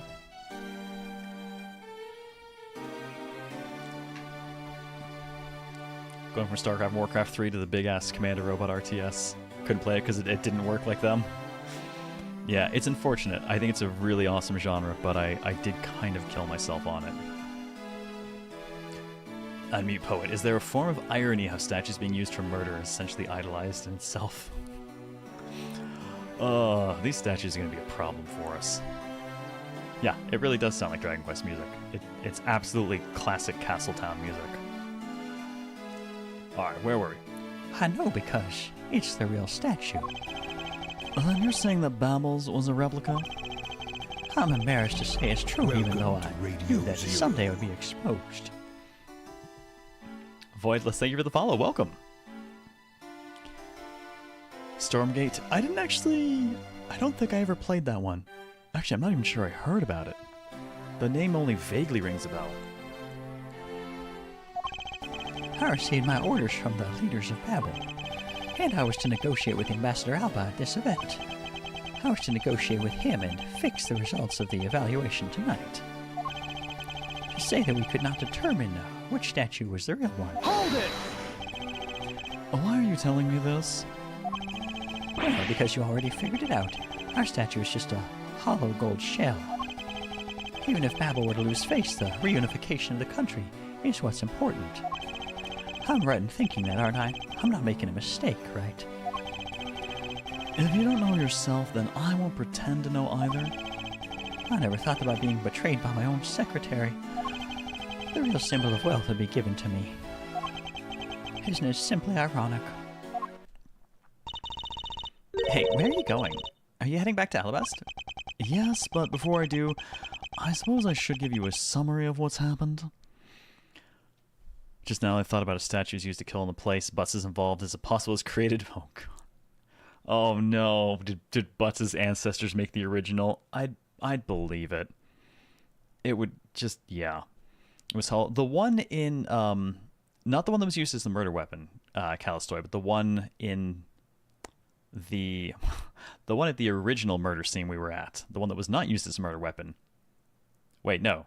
The one that is used as a murder weapon was hollow. Hollow gold. How didn't that thing collapse then?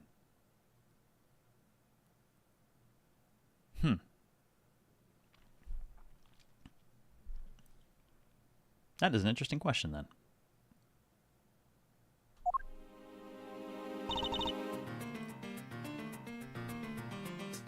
Had some nice ideas. Putting an SCV in a bunker turns the bunker into a healing bunker for other... Oh, man. Nice. Oh, I see. Man. Now I really want to play more Space Marine 2. I've been playing with a couple of friends, and co-op in it has been so much fun. In Operations, I have absolutely sworn off my regular love of Devastators in favor of the Scout.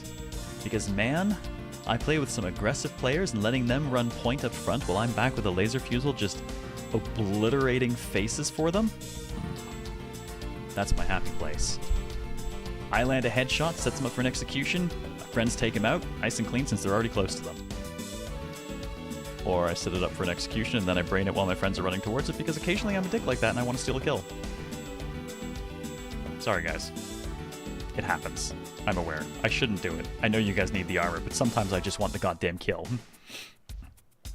I'm thinking of picking up Space Marine 2 as well. I'm really impressed. You fucking liar.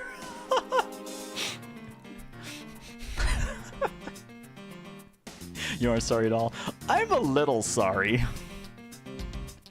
I know you guys need the armor from the executions more than I do hanging out at the back, but god damn it, I brained the thing. I get to finish doming it. It is honest. The campaign has been solid. Operations mode is super fun. The co-op feels really good. I mean, there's one or two sequences in the campaign that feel kind of bullshit when you're playing on veteran difficulty. Outside of that, no, actually I do have one other issue. Because I'm not using any sort of peer-to-peer service stuff, if their servers go fucky, the whole game goes fucky. Other than, like, that's it for my issues with it. Other than that, it's solid, fun, Space Marine, stompy, shooty times. Like, that's what you're looking for? That's it. That's what you get. And the operations letting you actually pick classes and loadouts and things like that adds a really nice vibe to it. Gives it a lot more replay. If you're the one that does most of the brain, does that mean you're the brains of the operation? I am, in fact, the brains of the operation.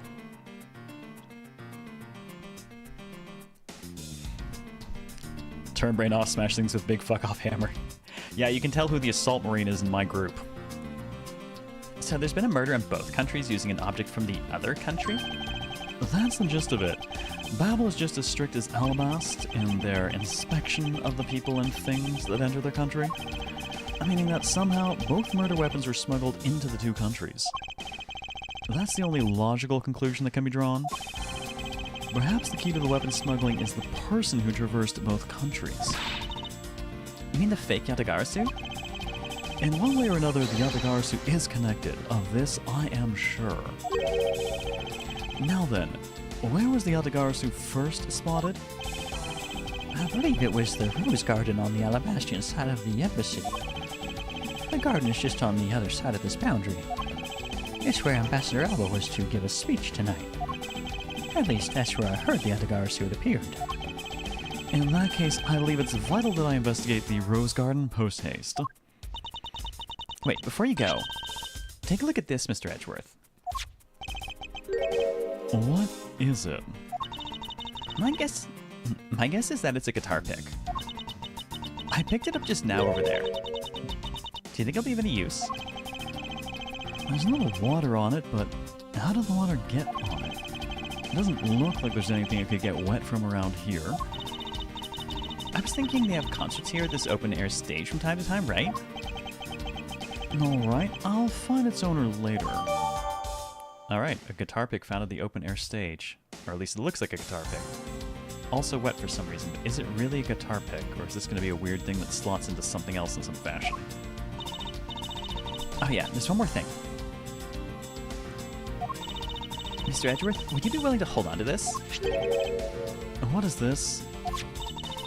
It's misused perfume. It's the bottle that woman left behind and that I found 7 years ago. What does the pic look like? It has a bird on it, right? Are you calling me a prick, okay? No. I thought that one day it'd be of some use in tracking her down. So I kept it safe all this time. Well, I mean, if she did use it a lot, you probably... Well, I'd say you might know the smell to recognize it, but... To be fair, I think that was more part of her Callisto U disguise and using it to, you know, get the window open and stuff than it was necessarily part of her identity. Thank you. I would be honored to hold on to it for you. Calling the puppers. Alright, we have misused perfume again.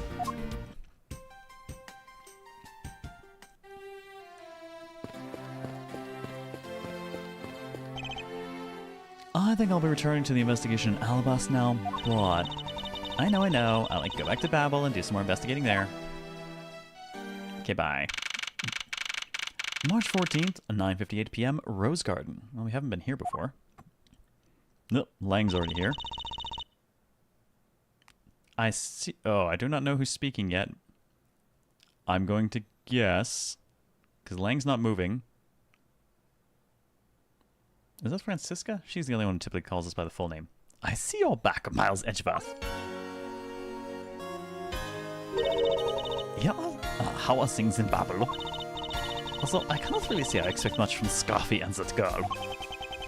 The investigation into Manning Coachen's death hasn't really progressed any. However, the investigation into the Yatagarasu has. Oh yes, the Yatagarasu. Even now, I find it hard to believe. A person who can freely traverse between the two countries at will? Preposterous. Well, that's what I came here to investigate. I heard that this is where witnesses claim to have seen the Yatagarasu. That is correct. Ambassador Alba was to give a speech tonight here in Alabasta. And that is when the Yatagarasu appeared.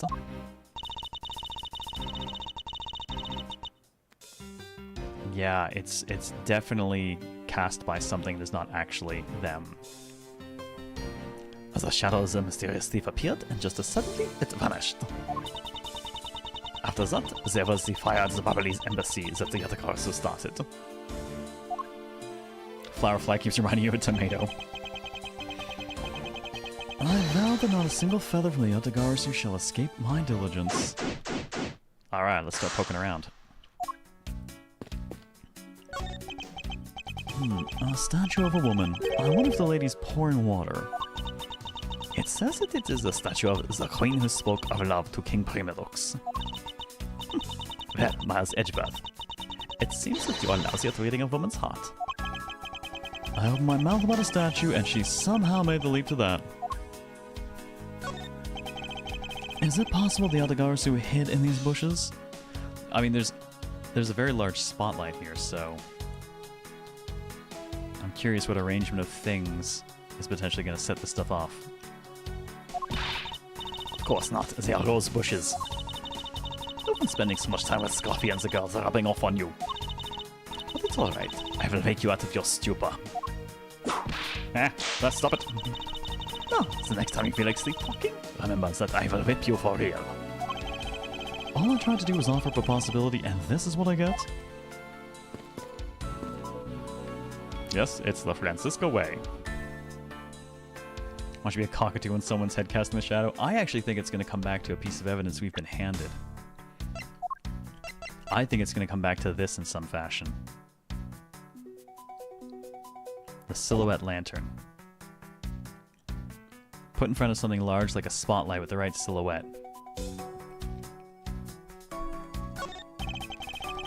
There's an overturned spotlight here. When the Yatagarasu appeared, the audience that was waiting for the speech to start panicked. I suppose that is when someone must have knocked it over. I'm having a tough time visualizing the mass confusion that took place here. I sought to use my whip to capture the Yatagarasu. However, there were people in my way, and I was unable to land even a single lash. I suppose this means that some other poor saps were hit instead? Oh, good lord. Where were the...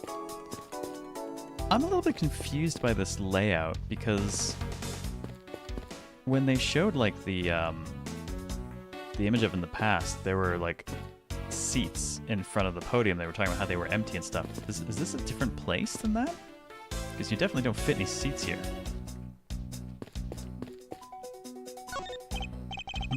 Now this statue bears a resemblance to the Primadux statue. The plaque says, King Primadux and the battlefield. Everyone's sitting in the pond, right? In order to save the queen, King Primadux put his life on the line and went to war. So Primadux was actually a person of royal blood? I thought he was simply someone imitating a character from an ancient legend. And what surprises me is that the real person who looked like the Steel Samurai existed. I suppose there's that too.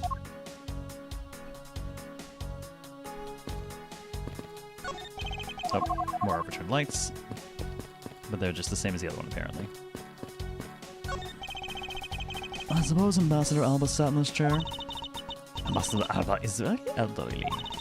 The chair is prepared for him should he have gotten tired during his speech. In that case, why didn't he plan to make his speech sitting down in the first place? The ambassador is also quite prideful, that is why. It sounds like my old principal from grade school who'd speak at assemblies. So this is where Ambassador Alba was to give his speech. Yep, those are sufficiently whip-like, Mecha. The stage was set up nicely, however, where was the audience supposed to sit? Perhaps they were supposed to sit around the edge of the pool? That is such poor planning if there was no place other than a spot or two by the pool. They really should have made seating arrangements like how the gallery is set up in court. Indeed. You can sense that consideration for the viewers was taken with those. So in the end, the speaker and his audience were to stand the whole time, Yes, although I suspect the audience would have liked to sit down after a while. Okay, so it's not just me. This is just super bad. There are roses scattered on the surface of the water, creating a pleasant fragrance. It is not just for aesthetics. Suppose water is also used in putting out fires. I see. Oh. The pool stopped filling itself automatically. The fountain spouts are set to stay open until the pool's water reaches a certain level. If this water is used to put out fires, I suppose it must be refilled to its normal level. Which suggests the pool was recently used somehow in this embassy. I guess I'll take some notes about it just in case. Alright, part of the Rose Garden pool auto-refills the water when the water level is too low. However, the fire was in the other embassy, and we don't know that it would have been used for this one.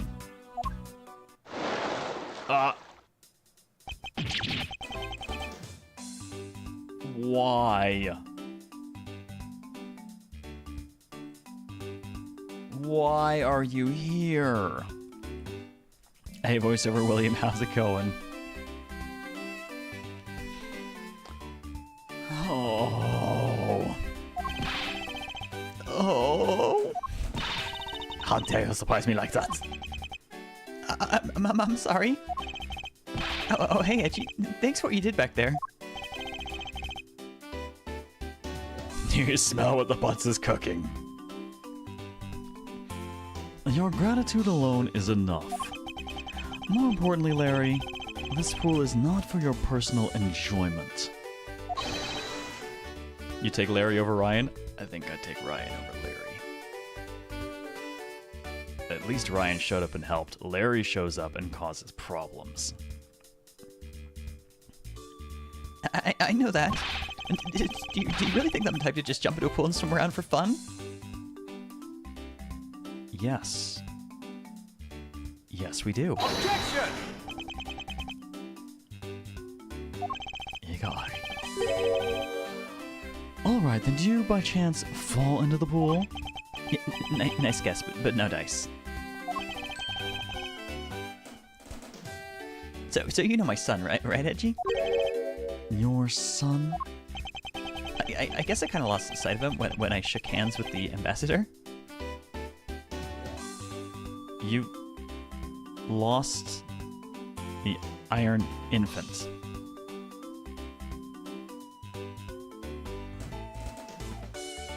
Were you looking in the pool for the Iron Infant? And I'm pretty sure he was right here when I last saw him. Imbecile, how can you be so flippant at a time like this? What are you going to do if your son fell into the pool? And how old is this child of yours anyway?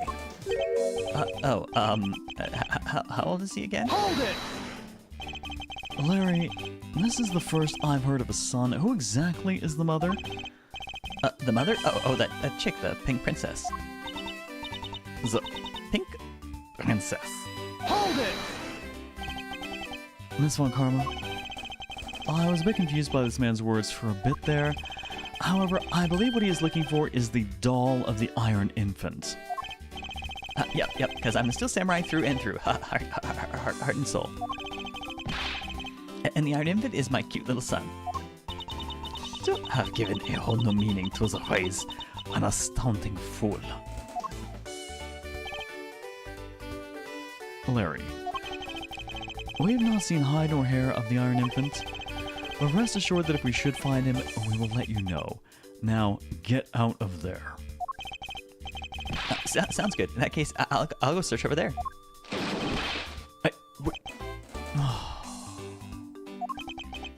Well, it's not as if he'll get very far swimming around in that pool, or will he? Larry, how deep does that go, and does it connect? Although he's unrelated to the murders, he sure knows how to cause a lot of trouble. Larry? Is this pool connected? Larry? Larry, where are you? God damn it, Franzel! Fuck! The Ferris fetus! Oh! Damn it!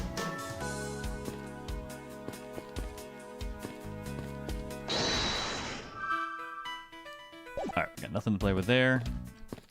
Well, I haven't actually spoken to you yet. So, Lang, what's up? The tin toddler, here we go again! Have you finished checking out all the bystanders? Yes, sir. And we found 14 counts of pickpocketing, 16 counts of illegal parking, and 1 person ran a light, sir.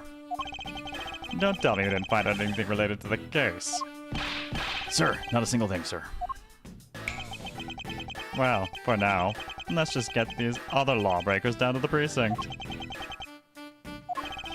Agent Lang, Well, if it isn't Mr. Prosecutor. I would just like to thank you for your assistance earlier. Make no mistake, it's not like I was trying to help you with what I did. After I left, did you receive word from Ambassador Alba? We're to wrap up our bodyguard assignment at the end of today. Oddly enough, we received word from HQ to return home on an urgent matter. As if I can be so easily called away from this case after I've come this far. I swear I'll find the truth and drag it out screaming into the light. Not showing the relationship between the Nickel Samurai and Steel Samurai, but is it the Nickel Nephew? Oh, these hurt me so badly. You know, on the other hand though, if he's had kids with other people and they don't know the dad, does that make them the Bronze Bastards? You're with me on that, right, Mr. Prosecutor? Let's talk about the Yatagarasu's appearance. Potassium Papa.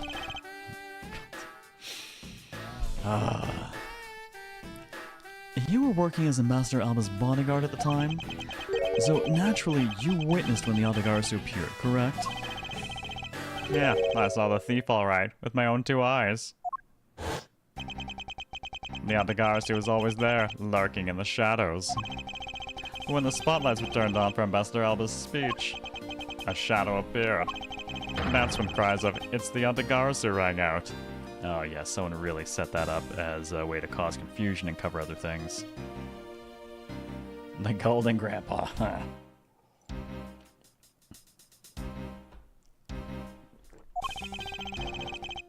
The next second, the spotlight went out, and by the time we got the area lit again, the deaf thief had vanished. When we investigated afterwards, we found that the reason the lights went out was because someone had unplugged the extension plug for all the outdoor electronics.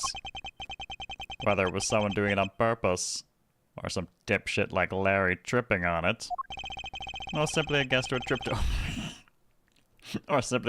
tripped over it, we don't know. But one thing is for certain. The Yatagarasu was here.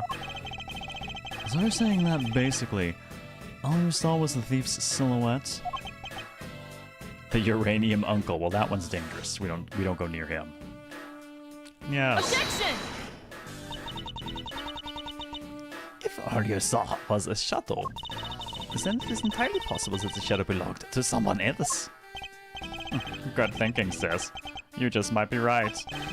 If it weren't for the fact that there was no one else with that same shape. Not among the staff or the audience members. My men have already done a thorough check of everyone, so I know I'm right. The carbon cousin waiting in the wings. Oh. Someone else's shadow? Well, that sounds like a plausible hypothesis. The suddenly appearing and disappearing shadow of the Yatagarasu. I believe I figured out its true origin. I expected no less from my subordinate. Now, let's hear what you know on the subject. Oh, she's so much nicer to me when I'm her subordinate. And I'm like, oh yes, I expect this of you, as opposed to, what, how did you figure this out? What really cast the shadow of the Yatagarasu? I'm pretty sure. Pretty sure it's actually related to this. Shining through these. Can I see the... Oh, I can't actually look at my stuff. I'm pretty sure it's in the lights behind this one, just the crouched pose. I'm pretty sure means it's coming from this. Take that! The suddenly appearing and disappearing shadow of the Otagarasu. Is it not possible it was created by this statue? Objection! No? Are you playing me for a full Miles Edgeworth? The statue bears absolutely no resemblance to the shadow of the Yatagarasu. You are correct. However, the statue is but one part of the whole picture. What do you mean by only one part? Oh, good. Okay. And the other part would have to be this. Because I'm pretty sure just the line shot to there, it's pretty much got to be this. Take that! Francisca, if you could take a look at this, don't you find it to be a bit suspicious? Oh, that sounds like I'm wrong. Not at all. As I thought. Oh, you see, I was merely testing you just now. We have no time to waste on your pompous talk. Get on with your explanation already. Oh, good God. I have expected my HP to go down 3 times when she does that. I guess Francisca just didn't understand my point. Okay. I need a look at... Man, it sucks that I can't actually see the shadow right now for a quick comparison.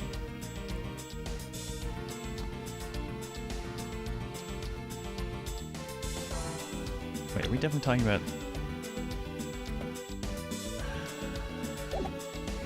No, I need another piece of it, but... The only things I thought were in line were those. I don't actually know what the fuck else is technically in line with that. Is it both? I wonder if it's both.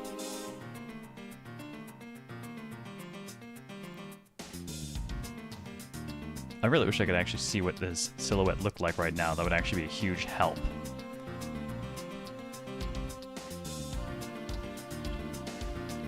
So I think it's got to be the couple of statues together. Take that! It's another statue? The Otagarasu shadow is made from the shadows of these 2 statues. Mate, what do you mean by that? Right now the spotlights are all over the place. This is because they were moved when the guests were in a panicked state. However, if we were to restore the lights to where they were when the thief appeared... You believe that the 2 shadows will create the Yatakarasu's shadow? Precisely. Now then, watch as I reveal the true form of the Otagarasu. First, if we set up a spotlight to cast a shadow of King Primadux and the battlefield. Smithsonite's son and the Damberite daughter. Nice. Ooh, wait, no, let's go even further. We gotta go further on that.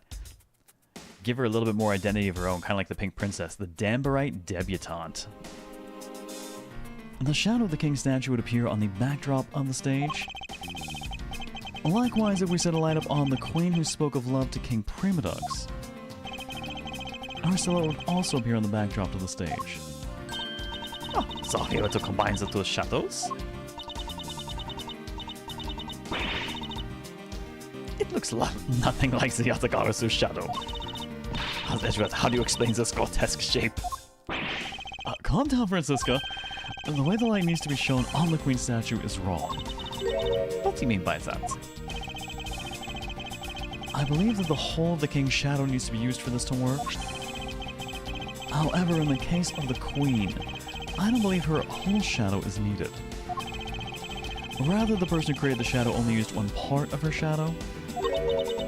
Only one part? Yo, I can actually even... No, I don't even have a reference for it. I want to look at it now. Yes, and that one part alone is enough to fill in the rest of the Otagarasu shadow. Is that her hand? Or part of her hair? Why didn't you say that in the first place? You're right. I apologize. By force or by choice? Honorary pretty dude! And Both of them. get gifted. Bill, thank you very much for the 20 gift sub bomb. Much appreciated, man. And I guess for treating Twitch 4 off of Twitch bonus as well. I guess enjoy your random science mugs and emotes, random people who just got them and have no idea what the hell is going on. Which, wow, we're at 2365. That is definitely the highest I've ever had. Do we get more things at 2500 because we're getting there? What would I even do? I've already agreed to suffer immensely. I've got 2 different suffering goals to fill out already. What would I even do at 2500? More suffering? No, that's not... Apparently, there's some strong storm warnings going on. Stay safe, folks. Yeah, thank you for the bits build. Yeah, actually, the storm hitting Florida is... Okay, so some of you will understand the severity of what I'm about to say. More Hakoni wa.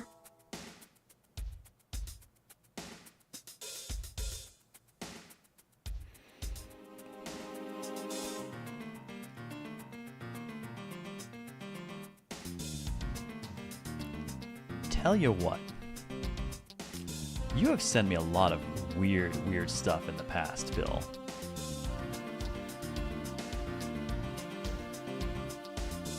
I bet I could find the weirdest thing in that pile that you have sent me.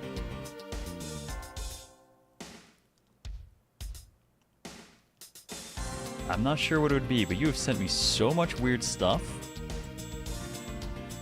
I bet there's something in there that would work.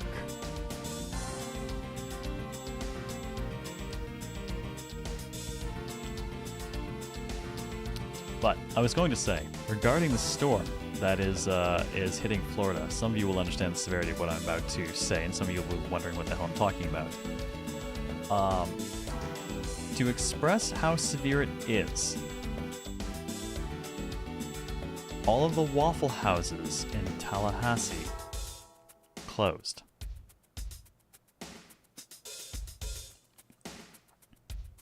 That's right. We have legitimate Waffle House Index closures. That's how bad it is. I would be sincerely surprised if anyone in the community was watching from Florida tonight. Do they have Whataburgers? That's another gauge?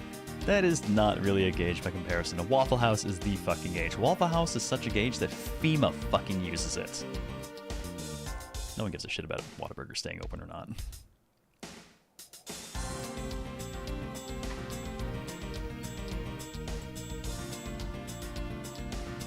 What up, VC is Nekomara?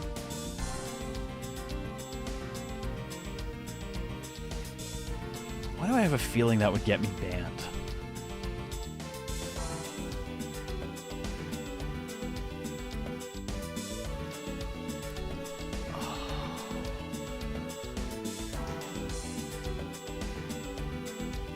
At the same time though, Otter, I kind of like the idea.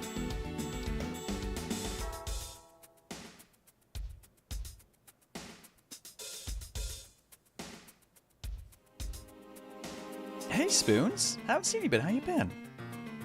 Currently bracing for tropical storm conditions. Yep. Stay safe. Okay, no, I do not need another suffering goal. It's a mushroom, I swear. Thank you for the best spell. I do not need another suffering goal. I'm good. I've got emotes and slots to fill, and I've already got 2 suffering goals to fulfill. We're good. Besides, nothing you do to me will be as bad as Lifeline or Third Birthday were. You're right, I apologize. Now, what part... Oh yeah, okay, no, it's definitely that hand. What part of the Queen's statue was used to complete the Otagarasu's shadow? This bit right here. Take that! The 3rd lifeline. Okay, that would be worse. Think back to what is missing in our shadow. 5 long, thin areas, correct? Now, what does that remind you of? Oh. That hand looks AI before it was cool. That hand looks fine. What are you talking about? Thank you for the bits. Shiny Law quit my job back in 4th of July. I did hear about that stuff, yeah. Yeah, I'm familiar, Spoons. My, cute.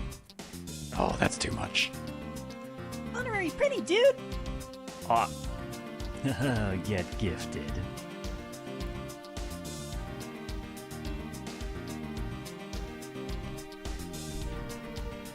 Mecha, thank you for the extremely generous 100 sub nuke that apparently has triggered an additional 35 from Twitch.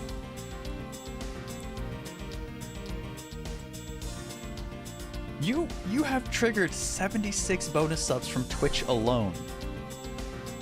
35 is all you need. Oh god, no. No. No, no, no, no, no, no, no. No. Oh, you've got to be fucking kidding me.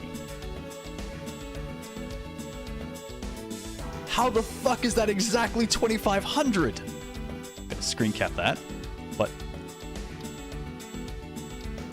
How the hell did you do that?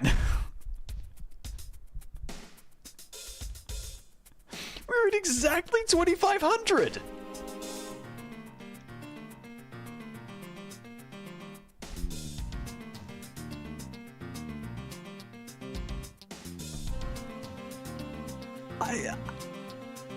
I have no excuse. My excuse is I didn't agree to anything.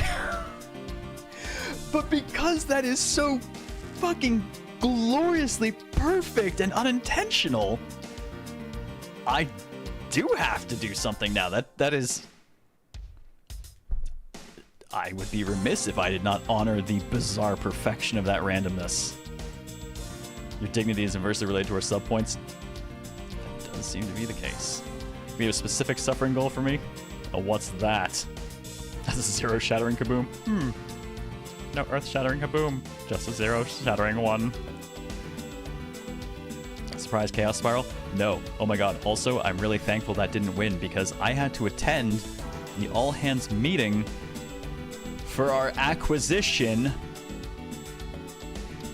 in Babyface. Thankfully. Can you imagine if I had to do that in goddamn Chaos Spiral? Yeah, sure. That's gonna be a great one to have to explain to the new owners of the company. Yeah, awesome. I'd wear a mask. I'd be sitting there in the Cthulhu outfit, and they'd just be like, "Well, it is a game designer. They are weird."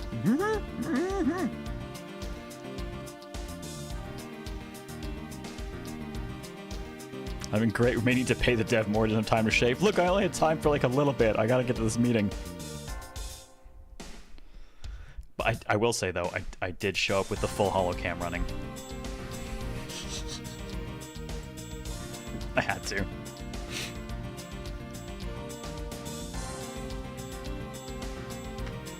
Just say you lost a bet. I mean, technically, I did in that case. Isn't there a certain game I said I would never play again when he said you spiked platinum to never pick... Oh my god. I believe the specific term I used... Does that guy seem extra blue to you? Thank you for the best, Phil. I believe the specific term I used was I hate fucked my way to platinum so that I could shelve the game and never touch it again.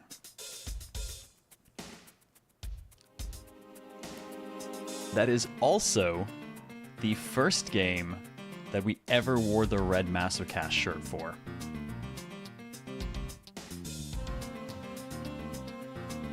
Have a good night, Cowbell Kai. Thanks for hanging out.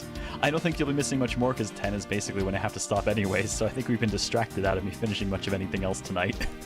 So I don't think you'll be missing anything. Cheers. Welcome to Radio Zero. And thank you for that follow. Much appreciated. 0 platinums and conceptions. Oh, no, no. No. No, I'm dead serious not going there Conception 2 again. That game is cursed. Every time we try, horrible shit happens. I'm not doing it again. That game is done. Oh, okay. Damn it. No more cat abuse. Yeah, no, please no. I have had my co-host quit on me because of that game. I have had one of my cats die in the middle of that game. Like, I'm done. Conception 2 forever. I dare not even try to play it on my own. Have you convinced me? No, because I fucking hate that game. I don't actually hate Dragon Guard 3, that's not fair. I just absolutely, thoroughly, and utterly detest the very ending of it. So much. The rest of it was A good story with crappy implementation. Yomori 3 Spite Plat. Oh my god. Oh my god, I never want to repeat the last battle in that again. That was awful. What do you mean? It's got a fun rhythm game ending. Thank you for the good spill. Yeah, fun rhythm game, right. I know we went at that final battle for a bit on stream, and then I finally just gave up. And I stayed. After the stream was over, I stayed at my desk, and I went for 2 more hours until I finished it. Also, I just want to point out, Mecha, the timing, we're at 2,499. Even the timing of you doing it was perfect. Because apparently we were minutes off of an expiry. How wild is that? Alright, in honor of everything that came together to make a perfect 2500, which I believe is also in like a... I think we hit another emote and animated emote slot. I will figure something out. I'll take ideas from the community and we'll figure out what it's going to be.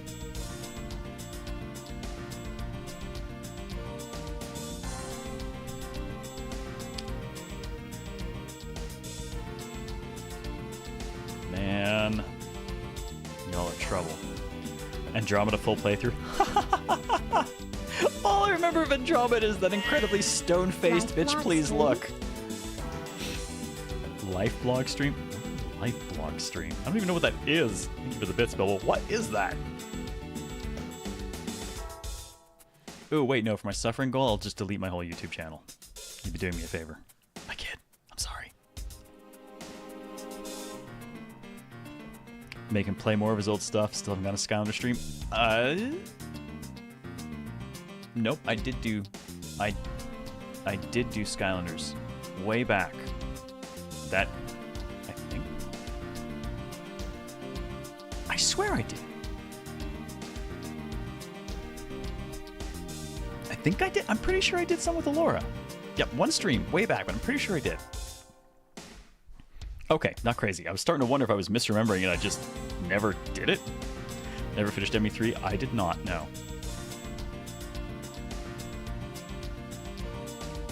Just once. Oh my god. Alright. Well, I will agree. We hit 2,500. It's pretty perfect. I'll agree to something. We'll have to figure out what it was. Will be.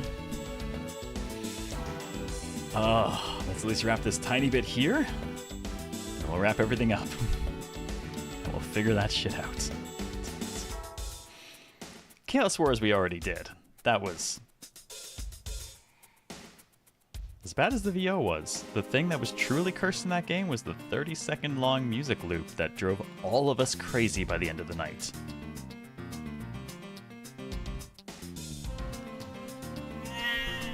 Remake 4? Oh, well, that is a bit of a personal suffering for me, yes. I don't like Resident Evil 4. You were hammered during that. I think we all were by the end of it. Oh, that's right. It can only be the shadow of the Queen's left hand. Francisca, can you please adjust the spotlight's position so that it only shines on the Queen's left hand? Alright, let us give it a try and see what we get. Oh, it's... yeah, this is exactly like the shadow I saw. The culprit must have changed the spotlight's positioning beforehand, and then pulled the plug after people saw what the culprit wanted them to see. In their panic, the guests must have moved the spotlights around, which we can assume was also part of the culprit's plan. By the time the lights came back on, the Atagarasu's shadow had vanished. Which means that the shadow was a construct from the very beginning. So you see, the Atagarasu never did visit Alabasta tonight, The only country the thief visited was Babel, although it can be assumed that the other Garasu had an accomplice in Alabast. An accomplice? But who? I haven't figured that out yet, but I assume I was the person who set up the Shadow Show.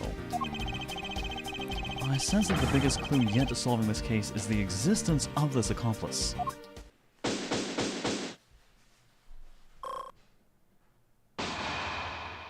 Yeah, I got my whipping HP back.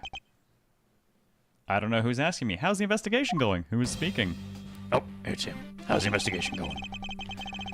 Detective Bad, have you come to join us in investigating the other Garasu? I left the murder in Agent Lang's charge. What would it take for a drunk care stream? Given the last time I really did one of those, I don't think I will again.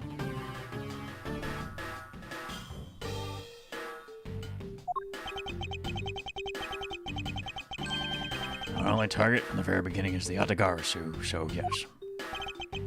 So, what have you found out?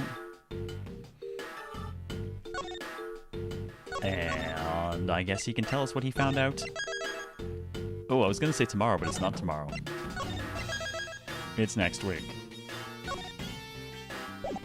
Oh no! We are at time, and that means I gotta go make food. And we will have to pick this up again next Tuesday.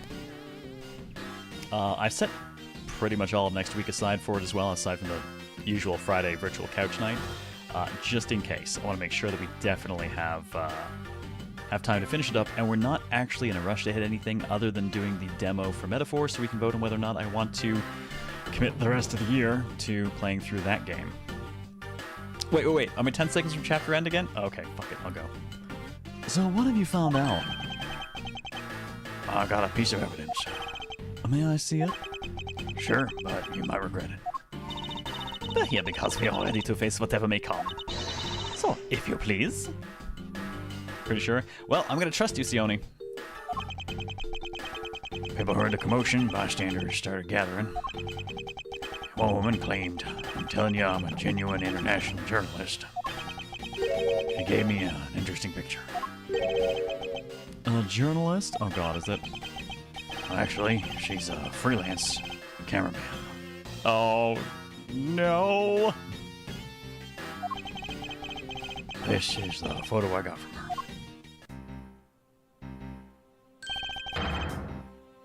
What in the world? The Atagarasu is flying through the air? The times, they are a-changing.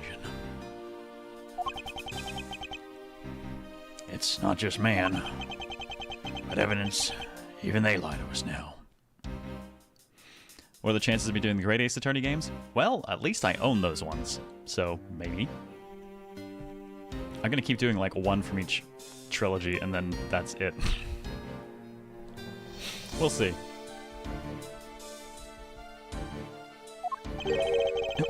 When was this photo taken?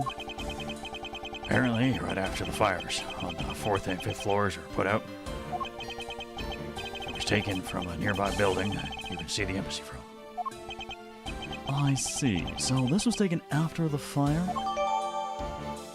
Photo of Yatagarasu taken from a building nearby at the moment of border crossing during the fire. Blur in this picture took off from the Babalese embassy. Flew over the boundary and headed for the embassy of Alabast. Objection! This is simply not possible. People are incapable of flight. Is that a fact? I've had the pleasure of dealing with a case involving a flying person once. That's a lot of dots, lady. Actually, come to think of it, I've come across a case like that as well. Too, actually. Maybe happens more often than we think. I'm up to the task of solving the mystery behind this photograph? Well, the Yatagarasu took off from the Babalese embassy, so I should start from there. Francisca, I need to return to the Babel investigation for a bit. Alright. I will continue investigating on this side of the building. Alright, I'm counting on you. Welcome back, Mr. Edgeworth. Now come on, let's get back to our investigation. I totally wasn't waiting here for you the whole time instead of investigating. Yay! Yes, let's. So will this one end if I just walk in?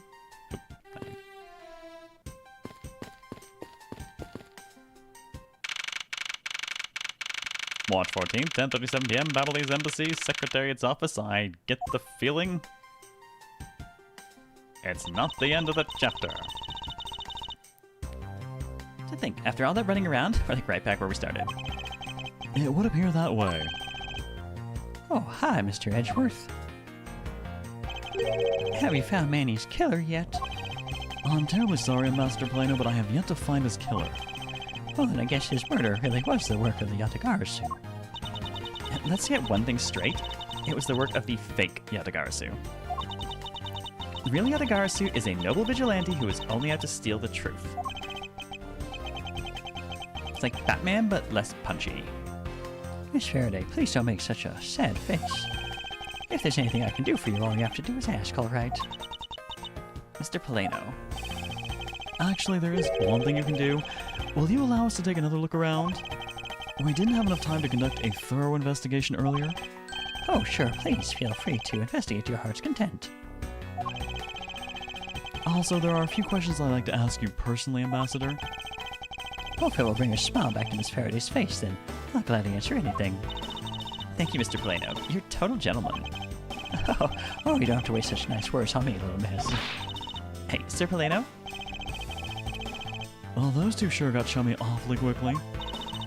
You know, it's easy to say we're going to investigate, but where should we begin? We should probably start by comparing the state of the room before and after the fire. And then we should look into the matter of the suspicious person you spotted. Which is totally going to come down to them ducking through the fireplace. Yeah, when I came to this room, the person was already gone. But I'm willing to bet the person I was chasing is Mr. Cochin's killer. We don't know that yet. However, it is hard to believe that person is unrelated. Furthermore, because the key the Yatagarasu stole 7 years ago was found here, it signals that perhaps Miss Yu is also somehow involved. I knew it. The woman is almost definitely Mr. Cochin's killer. Yet again, we don't know that. There are too many mysteries to be solved here. I keep waiting for it to go to, like, begin the investigation, and that's when I'll save, but they keep talking. Speaking of the Yatagarasu and mysteries, I received a most mysterious photo from Detective Bad. Uncle Bad? He's taking part in the investigation too?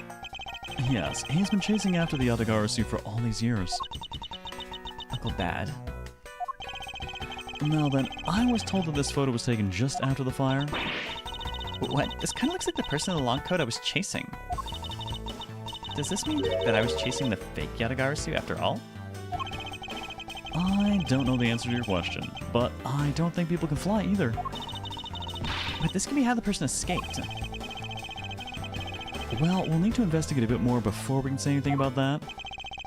In any case, let's not dawdle anymore and pick up our investigation where we left off. That's what I'm waiting for. Also, every time they say Secretariat, I just think of BoJack Horseman. Okay.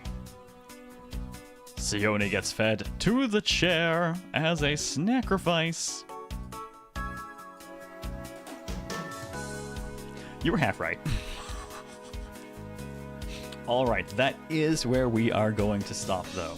Both for the night and technically for the week. Because tomorrow will be Persona 3 Reload on the virtual couch at 8 p.m. Central, as usual. And we'll pick this up again next Tuesday and keep trucking away on the very long case that is clearly very long because freaking Larry's involved in it, causing problems.